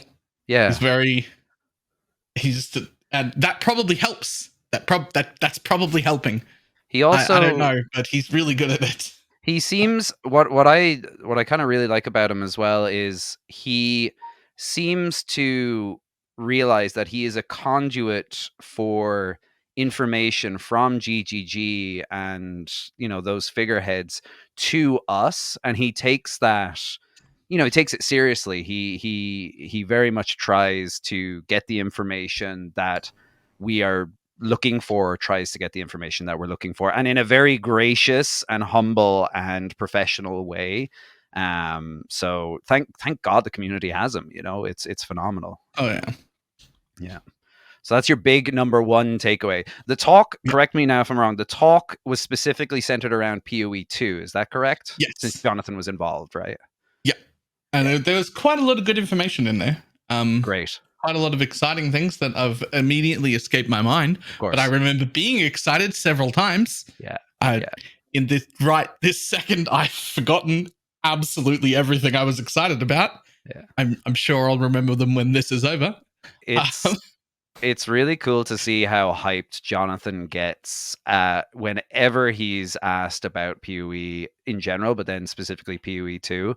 The man loves, like he loves the game, and he wants us to love the game. Like he's very passionate, and I think you can so liberally apply that to anyone at GGG. Oh, like absolutely. You just have the feeling that they're making a game that they themselves want to play authentically, right? I don't usually get that from others that much. It's it's really not really the same sense of like investment. Yeah. I want to watch that interview and kind of dissect it. The PoE 2 v PoE 1 dynamic. I'm not sure if you guys have discussed it previously on the podcast or recently on the podcast. No, we never talk about PoE 2. Yeah, fair. No, it's been brought up, but I'm actually interested. Where do you stand on it? For me, like I'm super excited for PoE 2, and even when we first got the initial release and the initial footage of it, I haven't had the good fortune to play it because I wasn't able to get to ExileCon, but it's very clear that it has a different pace to Path of Exile 1, and I was happy to hear that they are going to be separate games. Because when it was initially released, it's kind of like, how do we go from what we have, or when it was initially teased, I should say, how do we go from what we have right now in PoE 1, where we're blasting like lunatics, to what they are showing in PoE 2, even in the later stages. It is very much more a kind of slower but more meaningful combat, right? It kind of has the Lost Ark vibes to it and stuff like that. So I'm excited to try it because I can't remember the last time I played an ARPG that kind of felt like it had that weight to your decisions moment to moment in combat and stuff like that. And I just hope it scratches an itch. There's definitely going to be a segment of the player base who are going to love that. And there are going to be people who want to blast. And I'm sure Path of Exile players, being Path of Exile players, will find a way to blast in PoE 2 as well, So I've been reminded by both that sentence and chat of two of the things that really excited me when I listened. Yes, let's go. So one of them was they were talking about the pause mechanic, and it sounded like during solo play in PoE 2, you will be able to pause if you're on your own. Ooh. But it just hitting escape will literally just pause the map. Okay. Because there was no reason to not have that once they have the ability. So fantastic. Only works when you're alone. If you're in a party, you can't pause the map on other people. That was our initial thought. And then it was asked, well, how does that work in a party? And the answer was, okay, if everyone in a party pauses, if everyone hits escape, the map pauses. But there'll be a warning on the screen because if a single one of your party members unpauses, everyone unpauses. Oh. With a special warning that means if you're in a map on your own and you pause, and you're like, oh, I need to go get a coffee, I'll be back in a minute. but your friend's in their own map. Oh, They can pop out over into your map just to troll you, unpause it, get you killed, then leave, and it'll repause with you dead on the floor. What, So they random can people from your 100% friend troll list you. can join your map? No, I only call if they're those- already in your party. if you Okay, were I don't have them in your party when you're solo mapping. Like, Yeah, well, but that's bad. now- That's just bad mapping practice, dude. That's hilarious. that is pretty funny. The second thing was we got to watch. We were talking about the pause mechanic, and we got to watch Jonathan basically cook in real time. Let's go. Because somebody asked him, well, with the ability to pause at the drop of a hat, how come we can't have... We've got a 6-second disconnect timer right now, which is like a lengthy problem. And he was like, how come we can't have like a shorter period where if you're lagging, instead of kicking you out, it just pauses the game? Because you can already just pause at any time with escape. So why not have that? And we watched him immediately start to answer no, because the default is we can't change that. They've already established that. And then you watch him and he goes, wait a minute. Hang on. So if you can't, well, if we're already letting you pause and we're already tracking, You could already have a whether you lag macro or that not, does and that then- for you. and then he was like trying to work out how you could abuse that, or if like some cheat would give you some advantage over that. And it looked like the decision they came to was anything that you could program a cheat to do is something we're already letting you do in the client. What's the cheat going to do? Like pause your client? If you're in danger, hit escape. Same thing. So like they had didn't a promise thought. it, but they said, I can't see any reason not to do that. So we'll talk to some people and look into it. I love that. Not promising, but there doesn't seem like there should be a reason to not do that. And watching him like work through that was really cool. And the other thing that was really, really cool was one of their solutions was pickup radius. It gets talked about all the time. And they were like, yeah, we're definitely going to put in some bigger pickup radius. The question as to how much pickup radius is still up in the air. But they want enough at least that if you need to pick up loot or talk to an NPC that's standing in the fire, you can just stand over here and pick up loot over there that's in the fire instead of having to stand in the fire to pick it up. Yeah.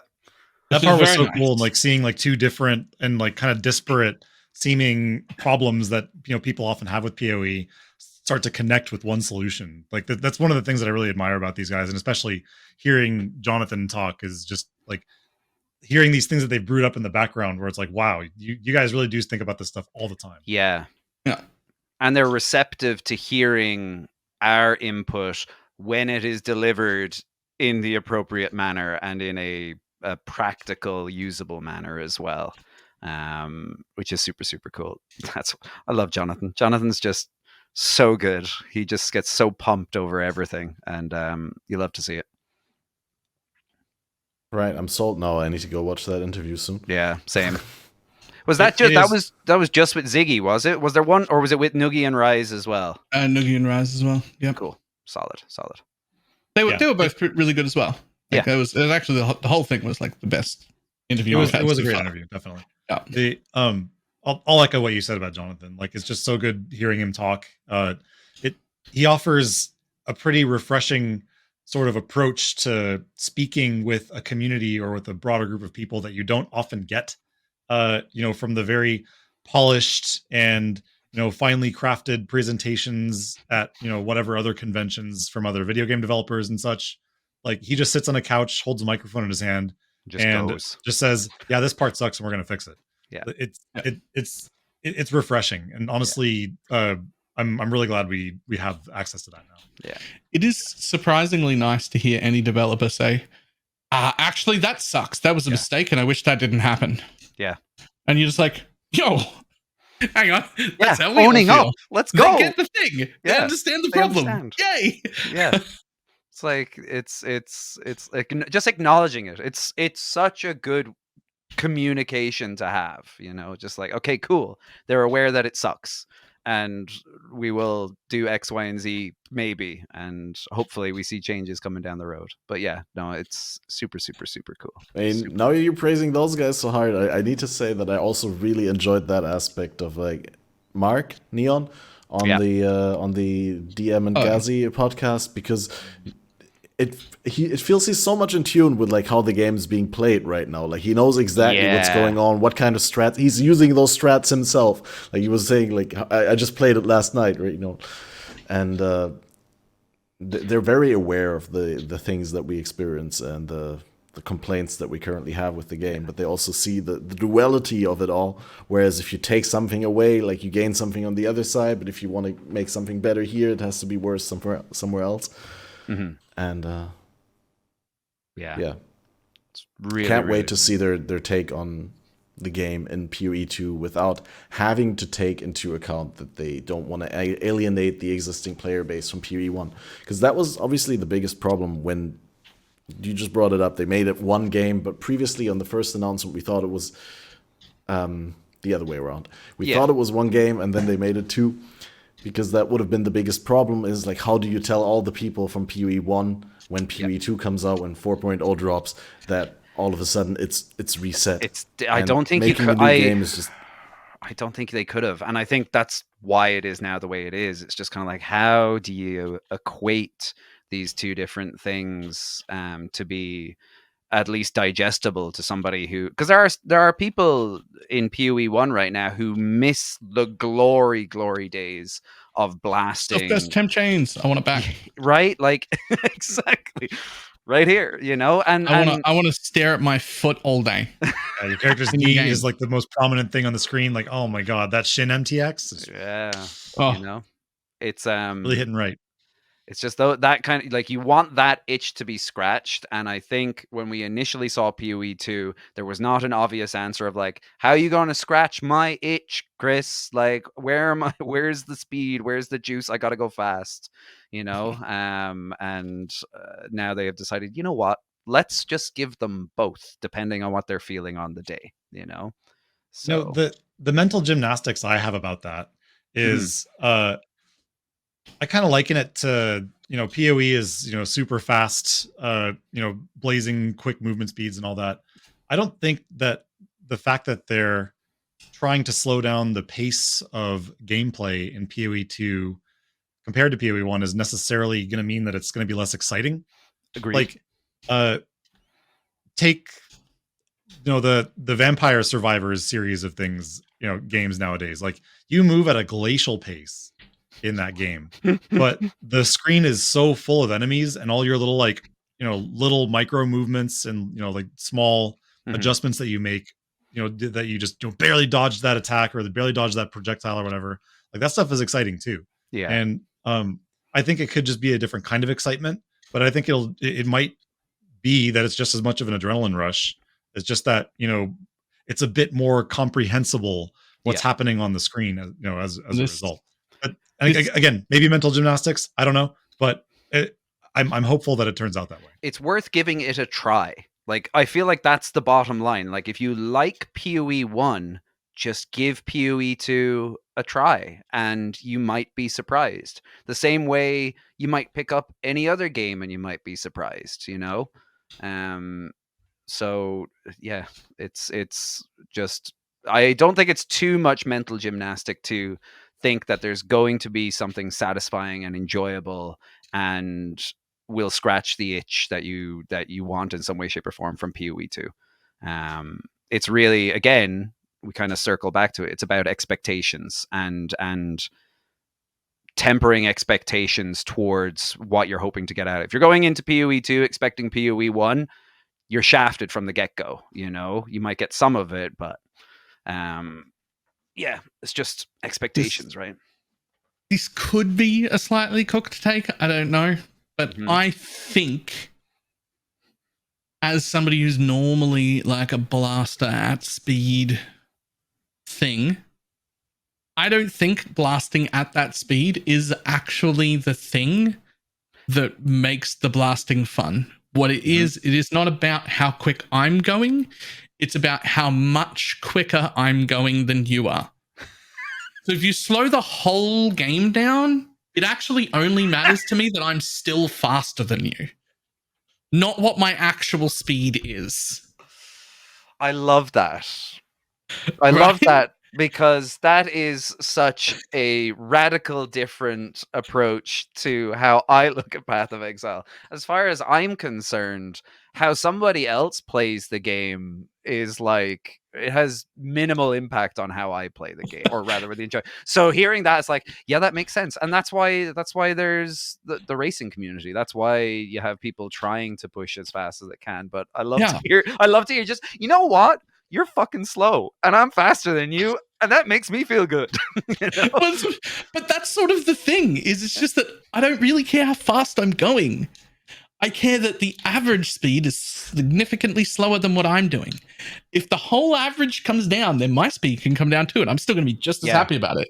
Like, it's fine. I just want to be juicing. I feel so silly for thinking that you were about to say, like, it's not about how fast I'm going, it's about how much stuff I'm dropping. I can't believe I thought that. It's about going faster. That'd be too rational. This is just like, fuck you, I'm faster. Woo! You know? Goddamn Baylor. So I suppose that said, like, there is also that sort of enjoyment as well of quickly getting through quickly getting through the leveling part to maps as well, right? Like, I sure as hell don't want to spend 8 hours in maps, so I'm going to try and be like, what do the racers do? How do I get through these first 3 acts if I'm planning to start with this build, just so I don't have to be spending extra time in the first 3 acts? So it's the same concept. You just do it continually from maps onwards. Like, let's go. Yeah, that's fair. Absolutely fair. Valid. Just don't tell me I'm slow, Balor. Just don't tell me I'm slow, okay? I don't need that in my life. I am already aware. Okay. So to be fair, I didn't mean anyone specific. And also, I know. When I talk about that, I also mean compared to other blasters, not compared to an average player. Like, I'm not competing with like fucking Joe who just got home after a 10-hour workday and has kids and wife to compete with. Like, that's not fair. I'm a degenerate. I play 12 hours a day. I've got nothing to do but PoE. When I'm comparing to the other people who are also trying to blast. I want to be quicker than them. Yeah. Right? Or quicker than your non-blasting builds. I mean, that doesn't even matter. Like, just in the context of what's possible in the game. Yeah. So all this is to say, Balor was absolutely the person chasing for name and lights in his private league. And failing. There are people faster than me by a lot. No big surprise to me. Yeah, people are getting like Act 5 name and lights. I'm in Act 3. Going, God damn it! How do they do it? Any racers in here? God. And they're just like, oh, we're not racers. There's just 2 of us. Yeah, and like we just play. And I'm like, what do you mean? How we play? Racers? I'm in Act 3, 2 acts in front of me. But then 70% quicker. And then you find out that these people have also like, oh, I've played this, like I've league started this safe build for 8 leagues, so they don't actually have to think. And part of me is always like, if I want to get faster, I should probably just league start something that I've league started before that hasn't been manhandled in patch notes, right? No, I'm the shiny domed prick that's going over to patch notes, kind of going, I'll take that skill, the untested one, and I'll bring it for a spin and wonder why I'm stuck in white tiers at day 2, you know? It's like, could have just stopped at shiny domed prick. Nope, fair enough. He's got me there. I can't say anything. He's right. Harsh, but fair. But yeah, PoE 2. Good times. I'm looking forward to it. We're all hoping that we'll get our names into the hats as well for getting some beta playtime as well. It's just be like, there's going to be plenty of opportunity, right? They said the beta is up right until the start. Yeah, pretty much. I'm looking forward to giving it a spin. Absolutely. Because Aphelion, you played PoE 2 at ExileCon. Balor, you played as well, right? Oh, yeah. And Catmaster, did you make it over to ExileCon, or are you like me? Not to ExileCon, but I was fortunate enough that GGG came to Gamescom in Cologne, and I live right next to Cologne, so it was basically just step outside, take a train, and I was there. What was the Druid like? Yeah. It was pretty good. I mean, it felt great. It's really hard to judge these things based on like very limited amount of playtime, and you don't get the context of it all. I don't get to compare how the Druid feels to the other classes. I mean, I did get 2 playthroughs. I did play Druid and I played Warrior, but at the time I was playing the Druid, I obviously hadn't played any PoE 2 before, and you don't get to build the build yourself, so you don't know how strong you're supposed to be at the time. You don't know how strong, you could be. It's all just a bunch of guessing, and the developers said as much for these playtests, right? They just give you a character that they manually tweak and to the point where they feel like, oh, this is kind of fun. It's a challenge to beat this, and it's okay as a playtest, right? And so it's really, I don't think, very representative of what we're going to get. Yeah. But as far as it is representative of what we're going to get, like how in-depth the boss fights are and how great the animations are and how liquid everything feels, specifically with the metamorphing animations, abilities from the Druid. I love the game. I love the PoE 2 that I got to play. I hope that by the time it comes out, it's not watered down, and it will not get watered down too much. I'd be interested. They already said first playthrough for the average player is going to be 50 hours plus, right? Yeah, like the average IGN employee, maybe. No, IGN takes longer. But no, I guess it's the average person like who hops into it for the first time, not like pre-existing PoE 1 veterans. It's the meme that keeps giving. I'm curious to see what they're going to do. I suppose kind of tagged onto that insofar as like the PR aspect of it. Like, imagine if they were like, okay, we're going to do like a beta weekend and feel free to like stream it, and then seeing like how people are progressing through whatever they have will be so cool. And now, no idea if that's going to happen, but that would be kind of hype to just like pick your favorite streamer and be like, all right, let's watch, Jung Roan, let's watch Steel, let's watch Aziz, whoever, blast through this from 0 up to wherever they get after the 3 days, so because that'll be very telling, and it'll be so hard because, at least personally, I'm going to want so many different perspectives. Like, I'm going to want to hear from people who play it in solo self, and I'm going to want to hear from people like if they play, I don't know if trade, I suppose trade's probably going to be a thing, but just different approaches to it and stuff like that. It's going to be really, really cool. So I hope we get stuff like that. At least for the people who don't get their names into the hat to actually try it out, or can't try it out for other reasons,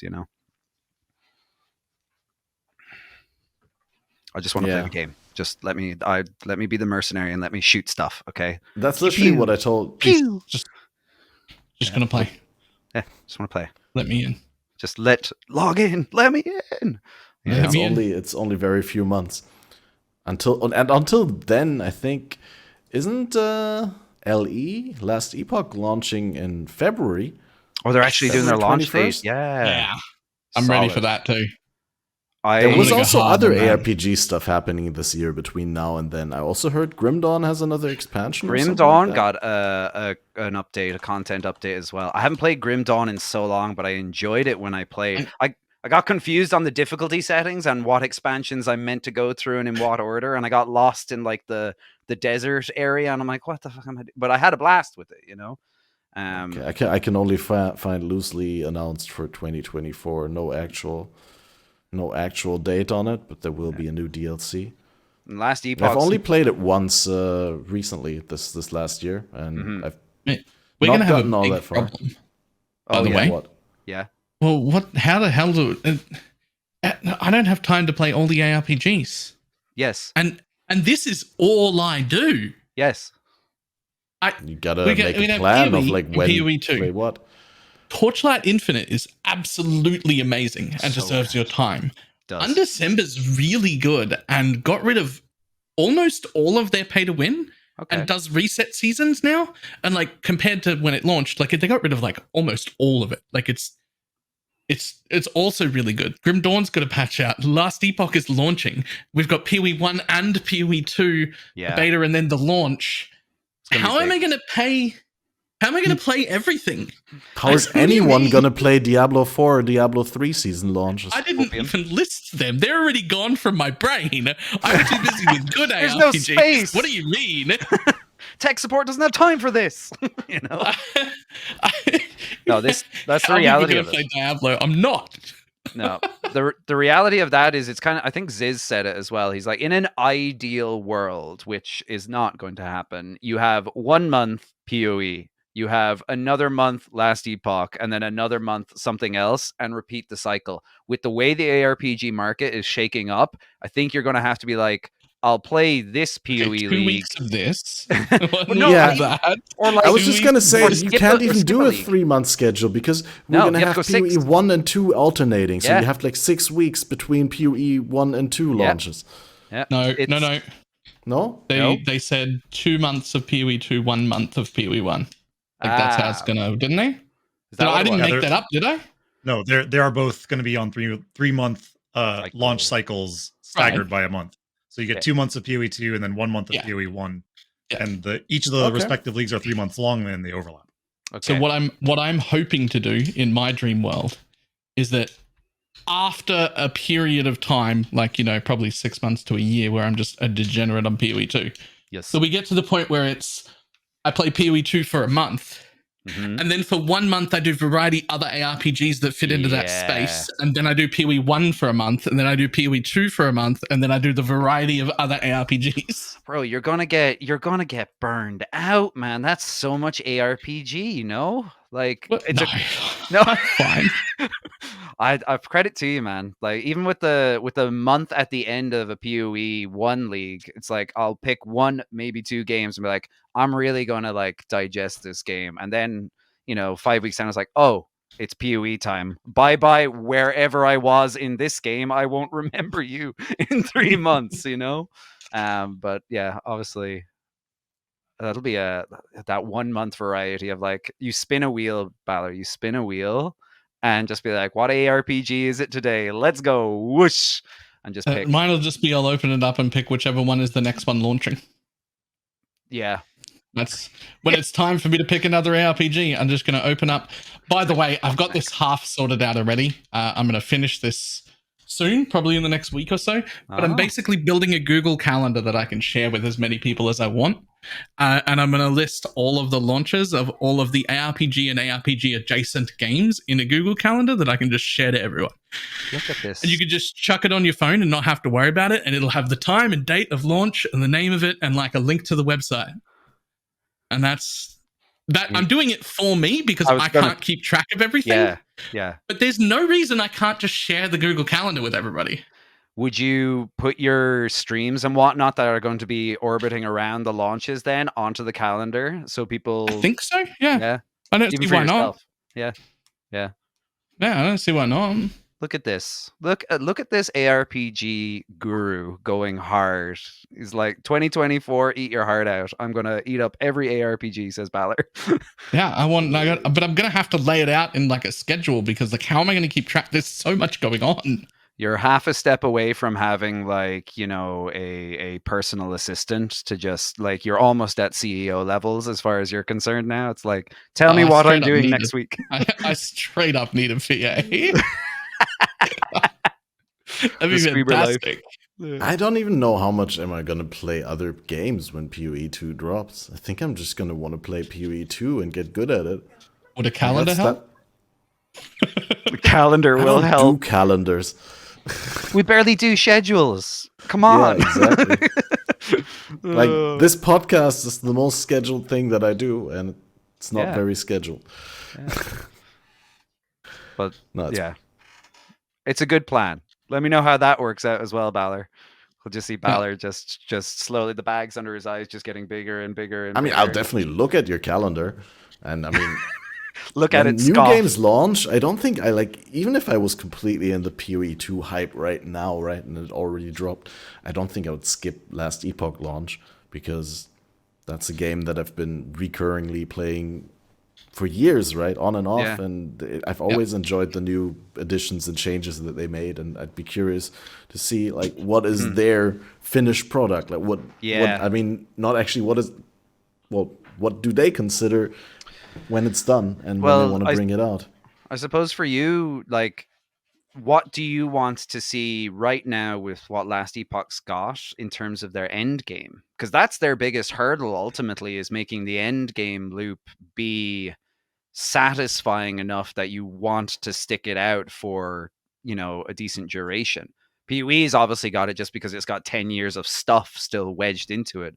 The Last Epoch has the floating I stones. think it just needs a tiny little bit more agency, honestly. I mean, from what I've seen, I've very limited playtime in Last Epoch Endgame. Fair. So I find it. I'm not even burned out on it. Like at this point, like I'd happily hop back into it and be like enjoying it for another couple of days of just mapping away, or how you want to call it, nexusing away. What is What I this find, called? yeah, Nexus. That's what it was, wasn't it? The different, because was it you that said it, Ballard? The end game, the whole where you go into essentially a map and then you run to whatever the objective is, and then you get out, click chest, repeat. I don't like that. Yeah, right. You're just kind of ignoring the monsters unless you need it for some reason, XP mostly, right? So it's just how they swap that up, Yeah. Yeah. And I don't know what the answer is to that. Like we run PoE maps to scale up through the tiers the same way in Last Epoch you're scaling up through the tiers to eventually get to a point where you're getting bases to craft on, but then you're also choosing what content you want to engage with while doing that. So what's Last Epoch's answer to that is the question I always have, is just like, how do we get more agency, and what does that agency look like, The answer for me is I'm really glad that I'm not the person who has to come up with solutions for any of this. I'm real happy to point out the problems. But we point out problems, we give praise to good solutions. We don't have to make them figuring ourselves. out what's wrong and what doesn't feel good. I'm figuring out how to fix it. The other side of, I suppose the other side of that then as well is they don't need to have like a once-off fix to that, right? It could literally just be the same case that PoE has done over the years of like, just add a mechanic for the season. If it's good and popular, keep it around and repeat. No idea what the financials of that are like, but and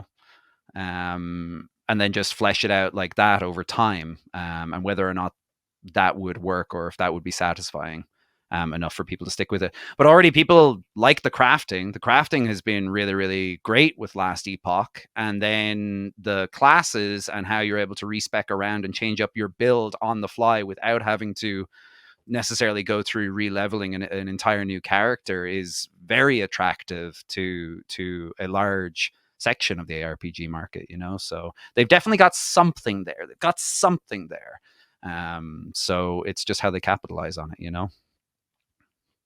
What do you think, Aphelion?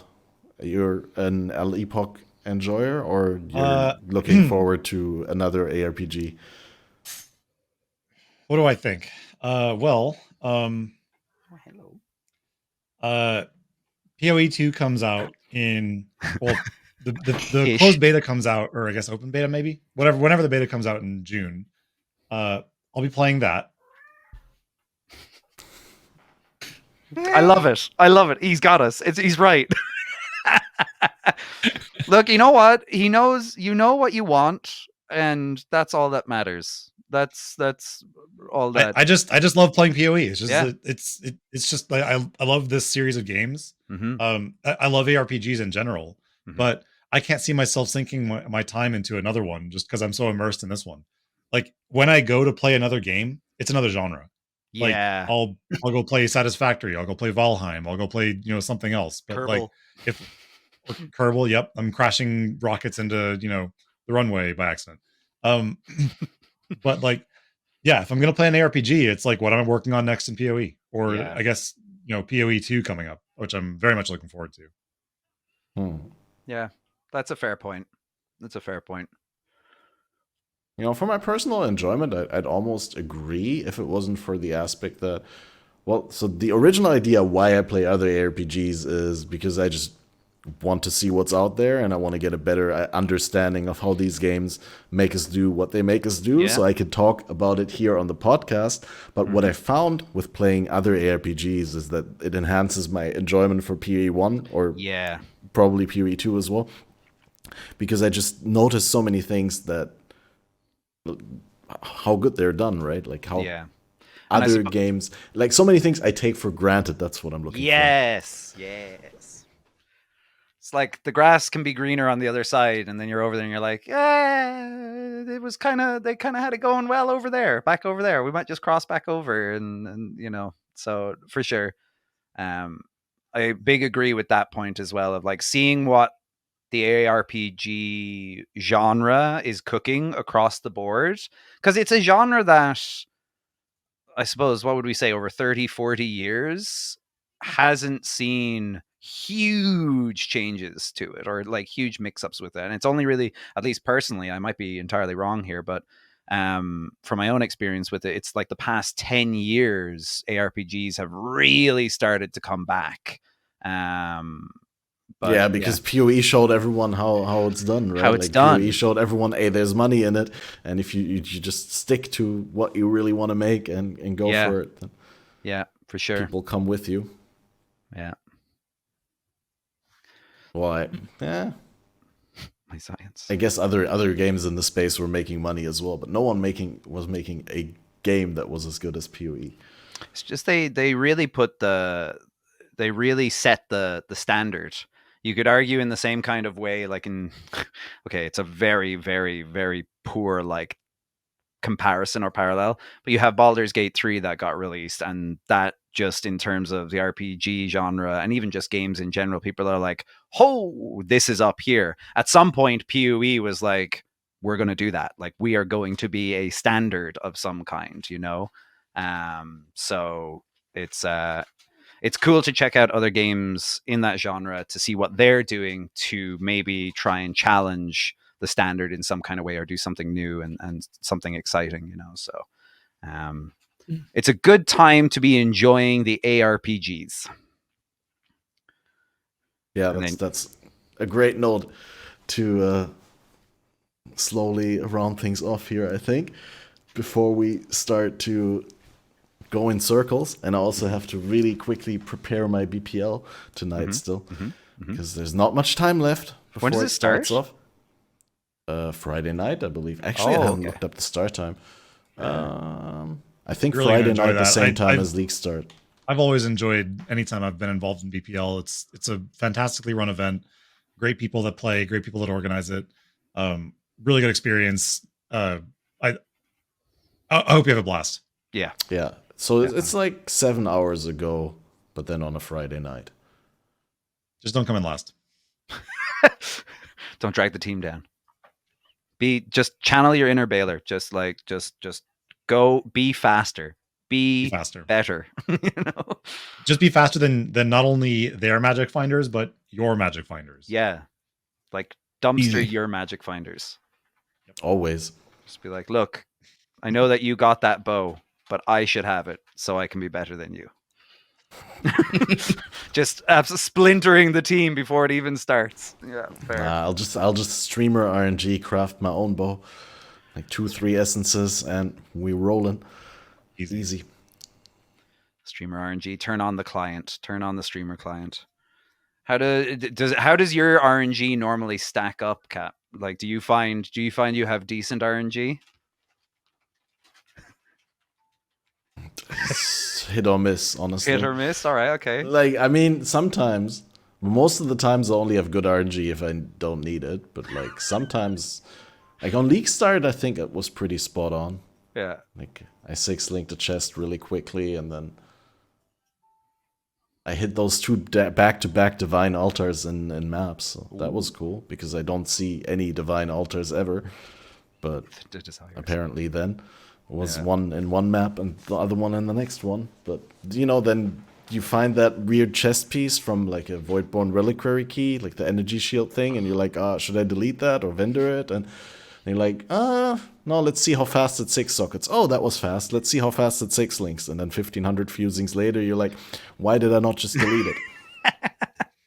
I'll say it. My first 6-link of every single league, I'm benching that bitch. I am benching it because I don't trust my RNG. I'll put it to you this way. I've seen from the Voidborn Reliquary Keys, I have seen far too many foil Hall of the Grandmasters to be comfortable with my RNG.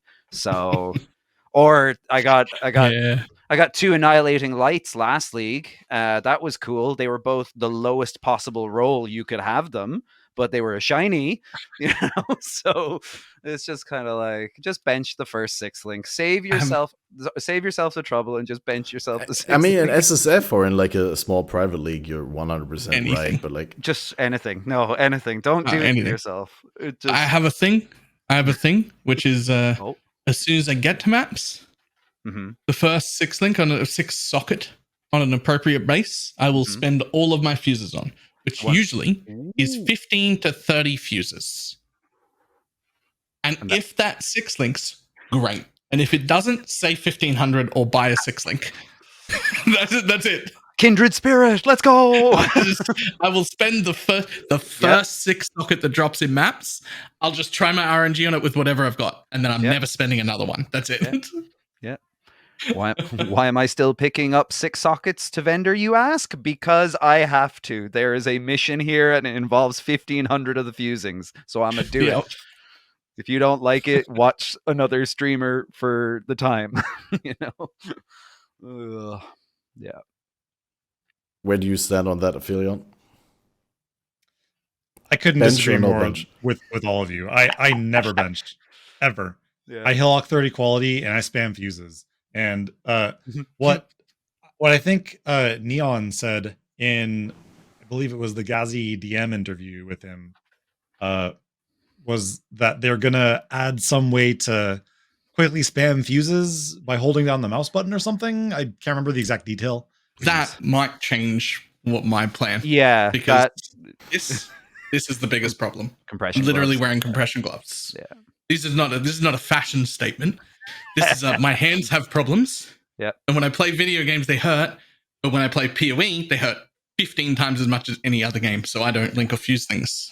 Yeah. I just somehow I never get carpal tunnel. I'll just say it. I just never get carpal tunnel. But spamming 7,000 fusings doesn't bother me. I can do it. So I never bench.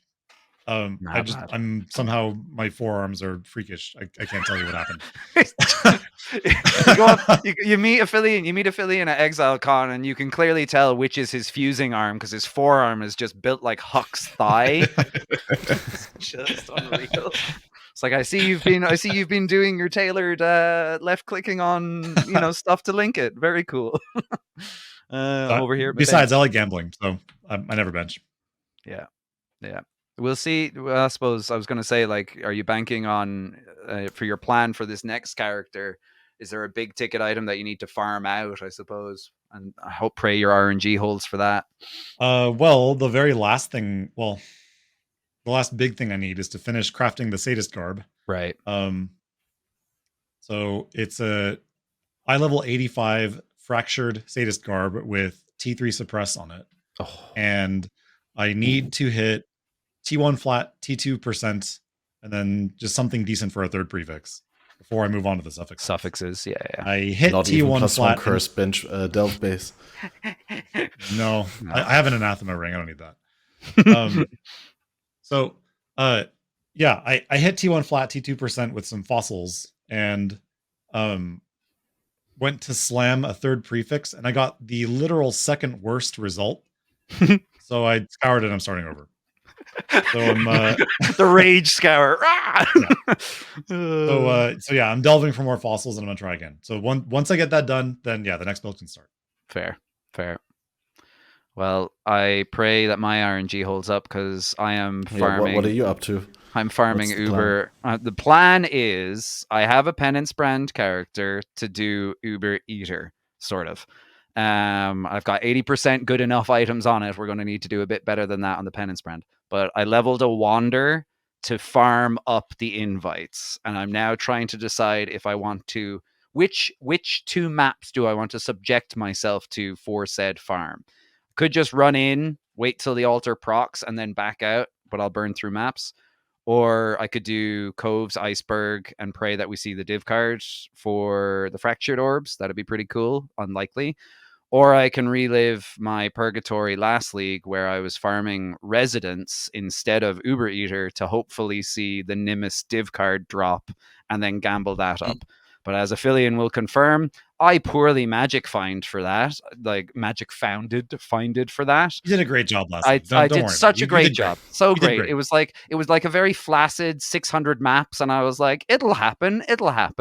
And then I stopped playing the league. I was a little worried that you'd burn that 0 out of 7 meter into your monitor or something, but you LED did great. burn. You did a really good job. Yeah. Chat loved it. Chat was just like, so how many cards have you seen? It's right there underneath my camera. Stop asking. So that's the plan. Dude, Who knows? I could literally have like a countdown timer this big on the screen, and people are gonna come in. It's like, when podcast? Like, yeah, and exactly, stuff right? like that. I was considering like FATED.next thing doesn't work anymore. What happened to that? just What? considered Oh, the like, next thing. That's Yeah. already not been working for half a year or something like that. Yeah, And I think only I told noticed you the other because day. they so I had the domain FATED.fyi for a while, and then they massively upped the price on that on me after the 1-year contract expired, and so I was like, screw that, I'm not doing that again. Pass. So, but Fair enough. I'll find a solution in the long run that will outperform that one. But for right now, I've just been linking the countdown on the link tree. So that's linktree/Faded Podcast. And then on the top, there's a thing. Wait, I can show it on here, right? linktr.ee/Faded Podcast. Right. And then that looks a little bit something like this here on screen. And then if I don't forget to update, then this links to the next episode countdown. Which it won't after this episode, because the next episode is still up in the air. But it will be somewhere after BPL, obviously. We won't be doing one this weekend. This is the first Saturday where there won't be a podcast. Oops, sorry, I didn't mean to remove you. I meant to remove the thing. I just get rid of that kicked easily. Aphelion out. Actually, hey, Catmaster. You know how on Hot Ones they have that segment where it's like they show the interviewee something from their social media and ask them to you're not going to do this right now, and ask them to like react to it or like give the context behind it. No, I thought maybe since Bantix is kind of like a new element to this podcast, and it's the first should time, I pick maybe something we could from like help Bantix the Twitter? audience get a bit acquainted with him. So I thought maybe if I DM you a link, we could have him explain like what's going on here, and just kind of give us a little bit of insight into what is it about pineapple on pizza? Oh well, I mean, it's a valid. maybe, that's but, correct. how about Pineapple. You on can some just pizza? screen share it, dude. You do it right now. I always I'll tell just DM you people. on Discord. You can just bring it up right there.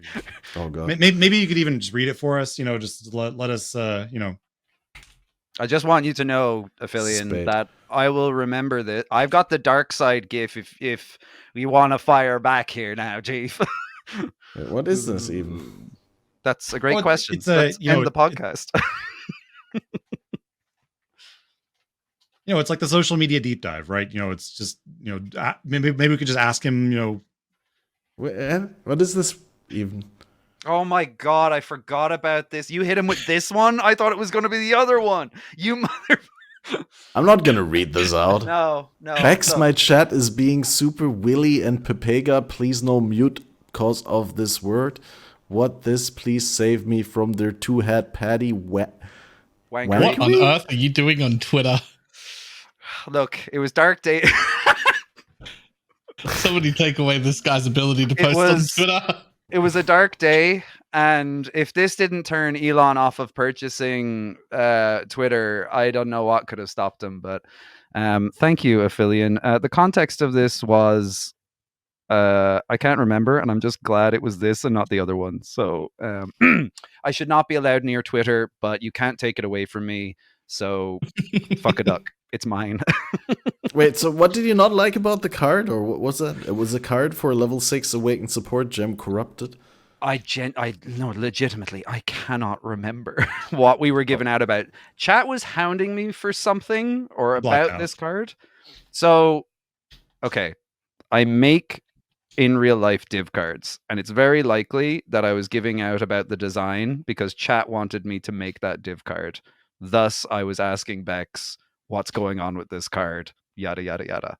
By the way, he makes in real life diff cards and awards them to people, but doesn't actually send them to them. They'll get to you eventually. Like I had to go to a different country, to Canada, to pick it up from him. One that I won 9 months prior. He is, in fact, correct. There is definitely a backlog on the div cards that I have to complete for people. They will mine was get done. them. You didn't mail it to me. Correct. It was sitting in your room. I didn't want to go down to the post office with just one package when I had another 7 sitting beside me that needed to be finished. I was bulk sending. I But hope yes, this has been enlightening. it's been very enlightening. Thank you very much, Aphelion. I'm sure Balor and Catmaster and everyone listening and watching are thankful that they won't get this time back in their life. Yeah, they've already written it off. Yeah, it's already gone. Perfect. Balor, what's on the program for today's stream? I've been doing my first attempt at like a 0 to hero thing, except with no magic find at all from my fresh league start. I'm about on par with where I thought I'd be. I thought 3 days to get everything set up, all my completions done, all my watchstones characters set up to be functional in tier 16s. And then hopefully day 4, which is today, start doing a farm of some kind to make a bunch of money. What's the target? Fully geared, functional, good endgame character, plus my preference of belt, plus 100 divines in the stash. Ah, yeah. That's good. That's a good target. Sounds Achievable. good. Winnable. Well, as for myself, I'm going to be prepping the BPL run and hopefully get a hang of how to get into the MF stuff as fast as possible on fresh start. Because, you know, when you're one of the first ones, then it's also basically SSF. So I know that I'm going to be able to get things from the team, but as far as the first 5 hours or so, I'm probably by myself anyway. Yeah. So, got to get back into those racing spirits. Do you have And, a little yeah. cheat list for the uniques that you're looking for, especially the easier ones to get started with? Because people. Oh yeah, talk for that the YouTube- MFing stuff. Yeah, obviously I'll communicate with the team. I mean, I'm one of a number of MFers, so the Solid. crafters will be informed about the needs, and hopefully we'll get some resources diverted to my side. But I wanted to do the little outro speech, unless there's something you wanted to still say, bring up, information that is useful to the listener. Well, if you don't have any, then I have some, which is if you've missed this podcast, it's uploaded in full. You can find it as a video on Spotify. It will be uploaded to the FATED ARPG Podcast channel on YouTube, which is a new channel that I made, which is not yet monetized, which means until it's monetized, you get to watch ad-free there. And I heard there was some technical difficulties in the beginning of the podcast, so if you found this on the CatmasterOP channel, then that means you just have to be a little bit patient until it's uploaded elsewhere. I'll try to fix it in post, because I will have the local recordings. And yeah, that's it. As always, this format can only exist through your help and support, and so I'm grateful for that. And if you've been supporting, you're on the end screen. And we'll see you for the next Fated podcast, which will be announced on the Linktree and on my socials. So make sure to be there. Follow these wonderful people. Thank you for being here, Aphelion, Bantix, and Balor, always making time. And guys, Balor normally goes to bed after this podcast when we do it at the other time slot. But today he's starting, so go check out that stream. And we'll see you when we'll see you for the next one. Bye-bye. I know a lot of people want to send blankets or water. Just send your cash.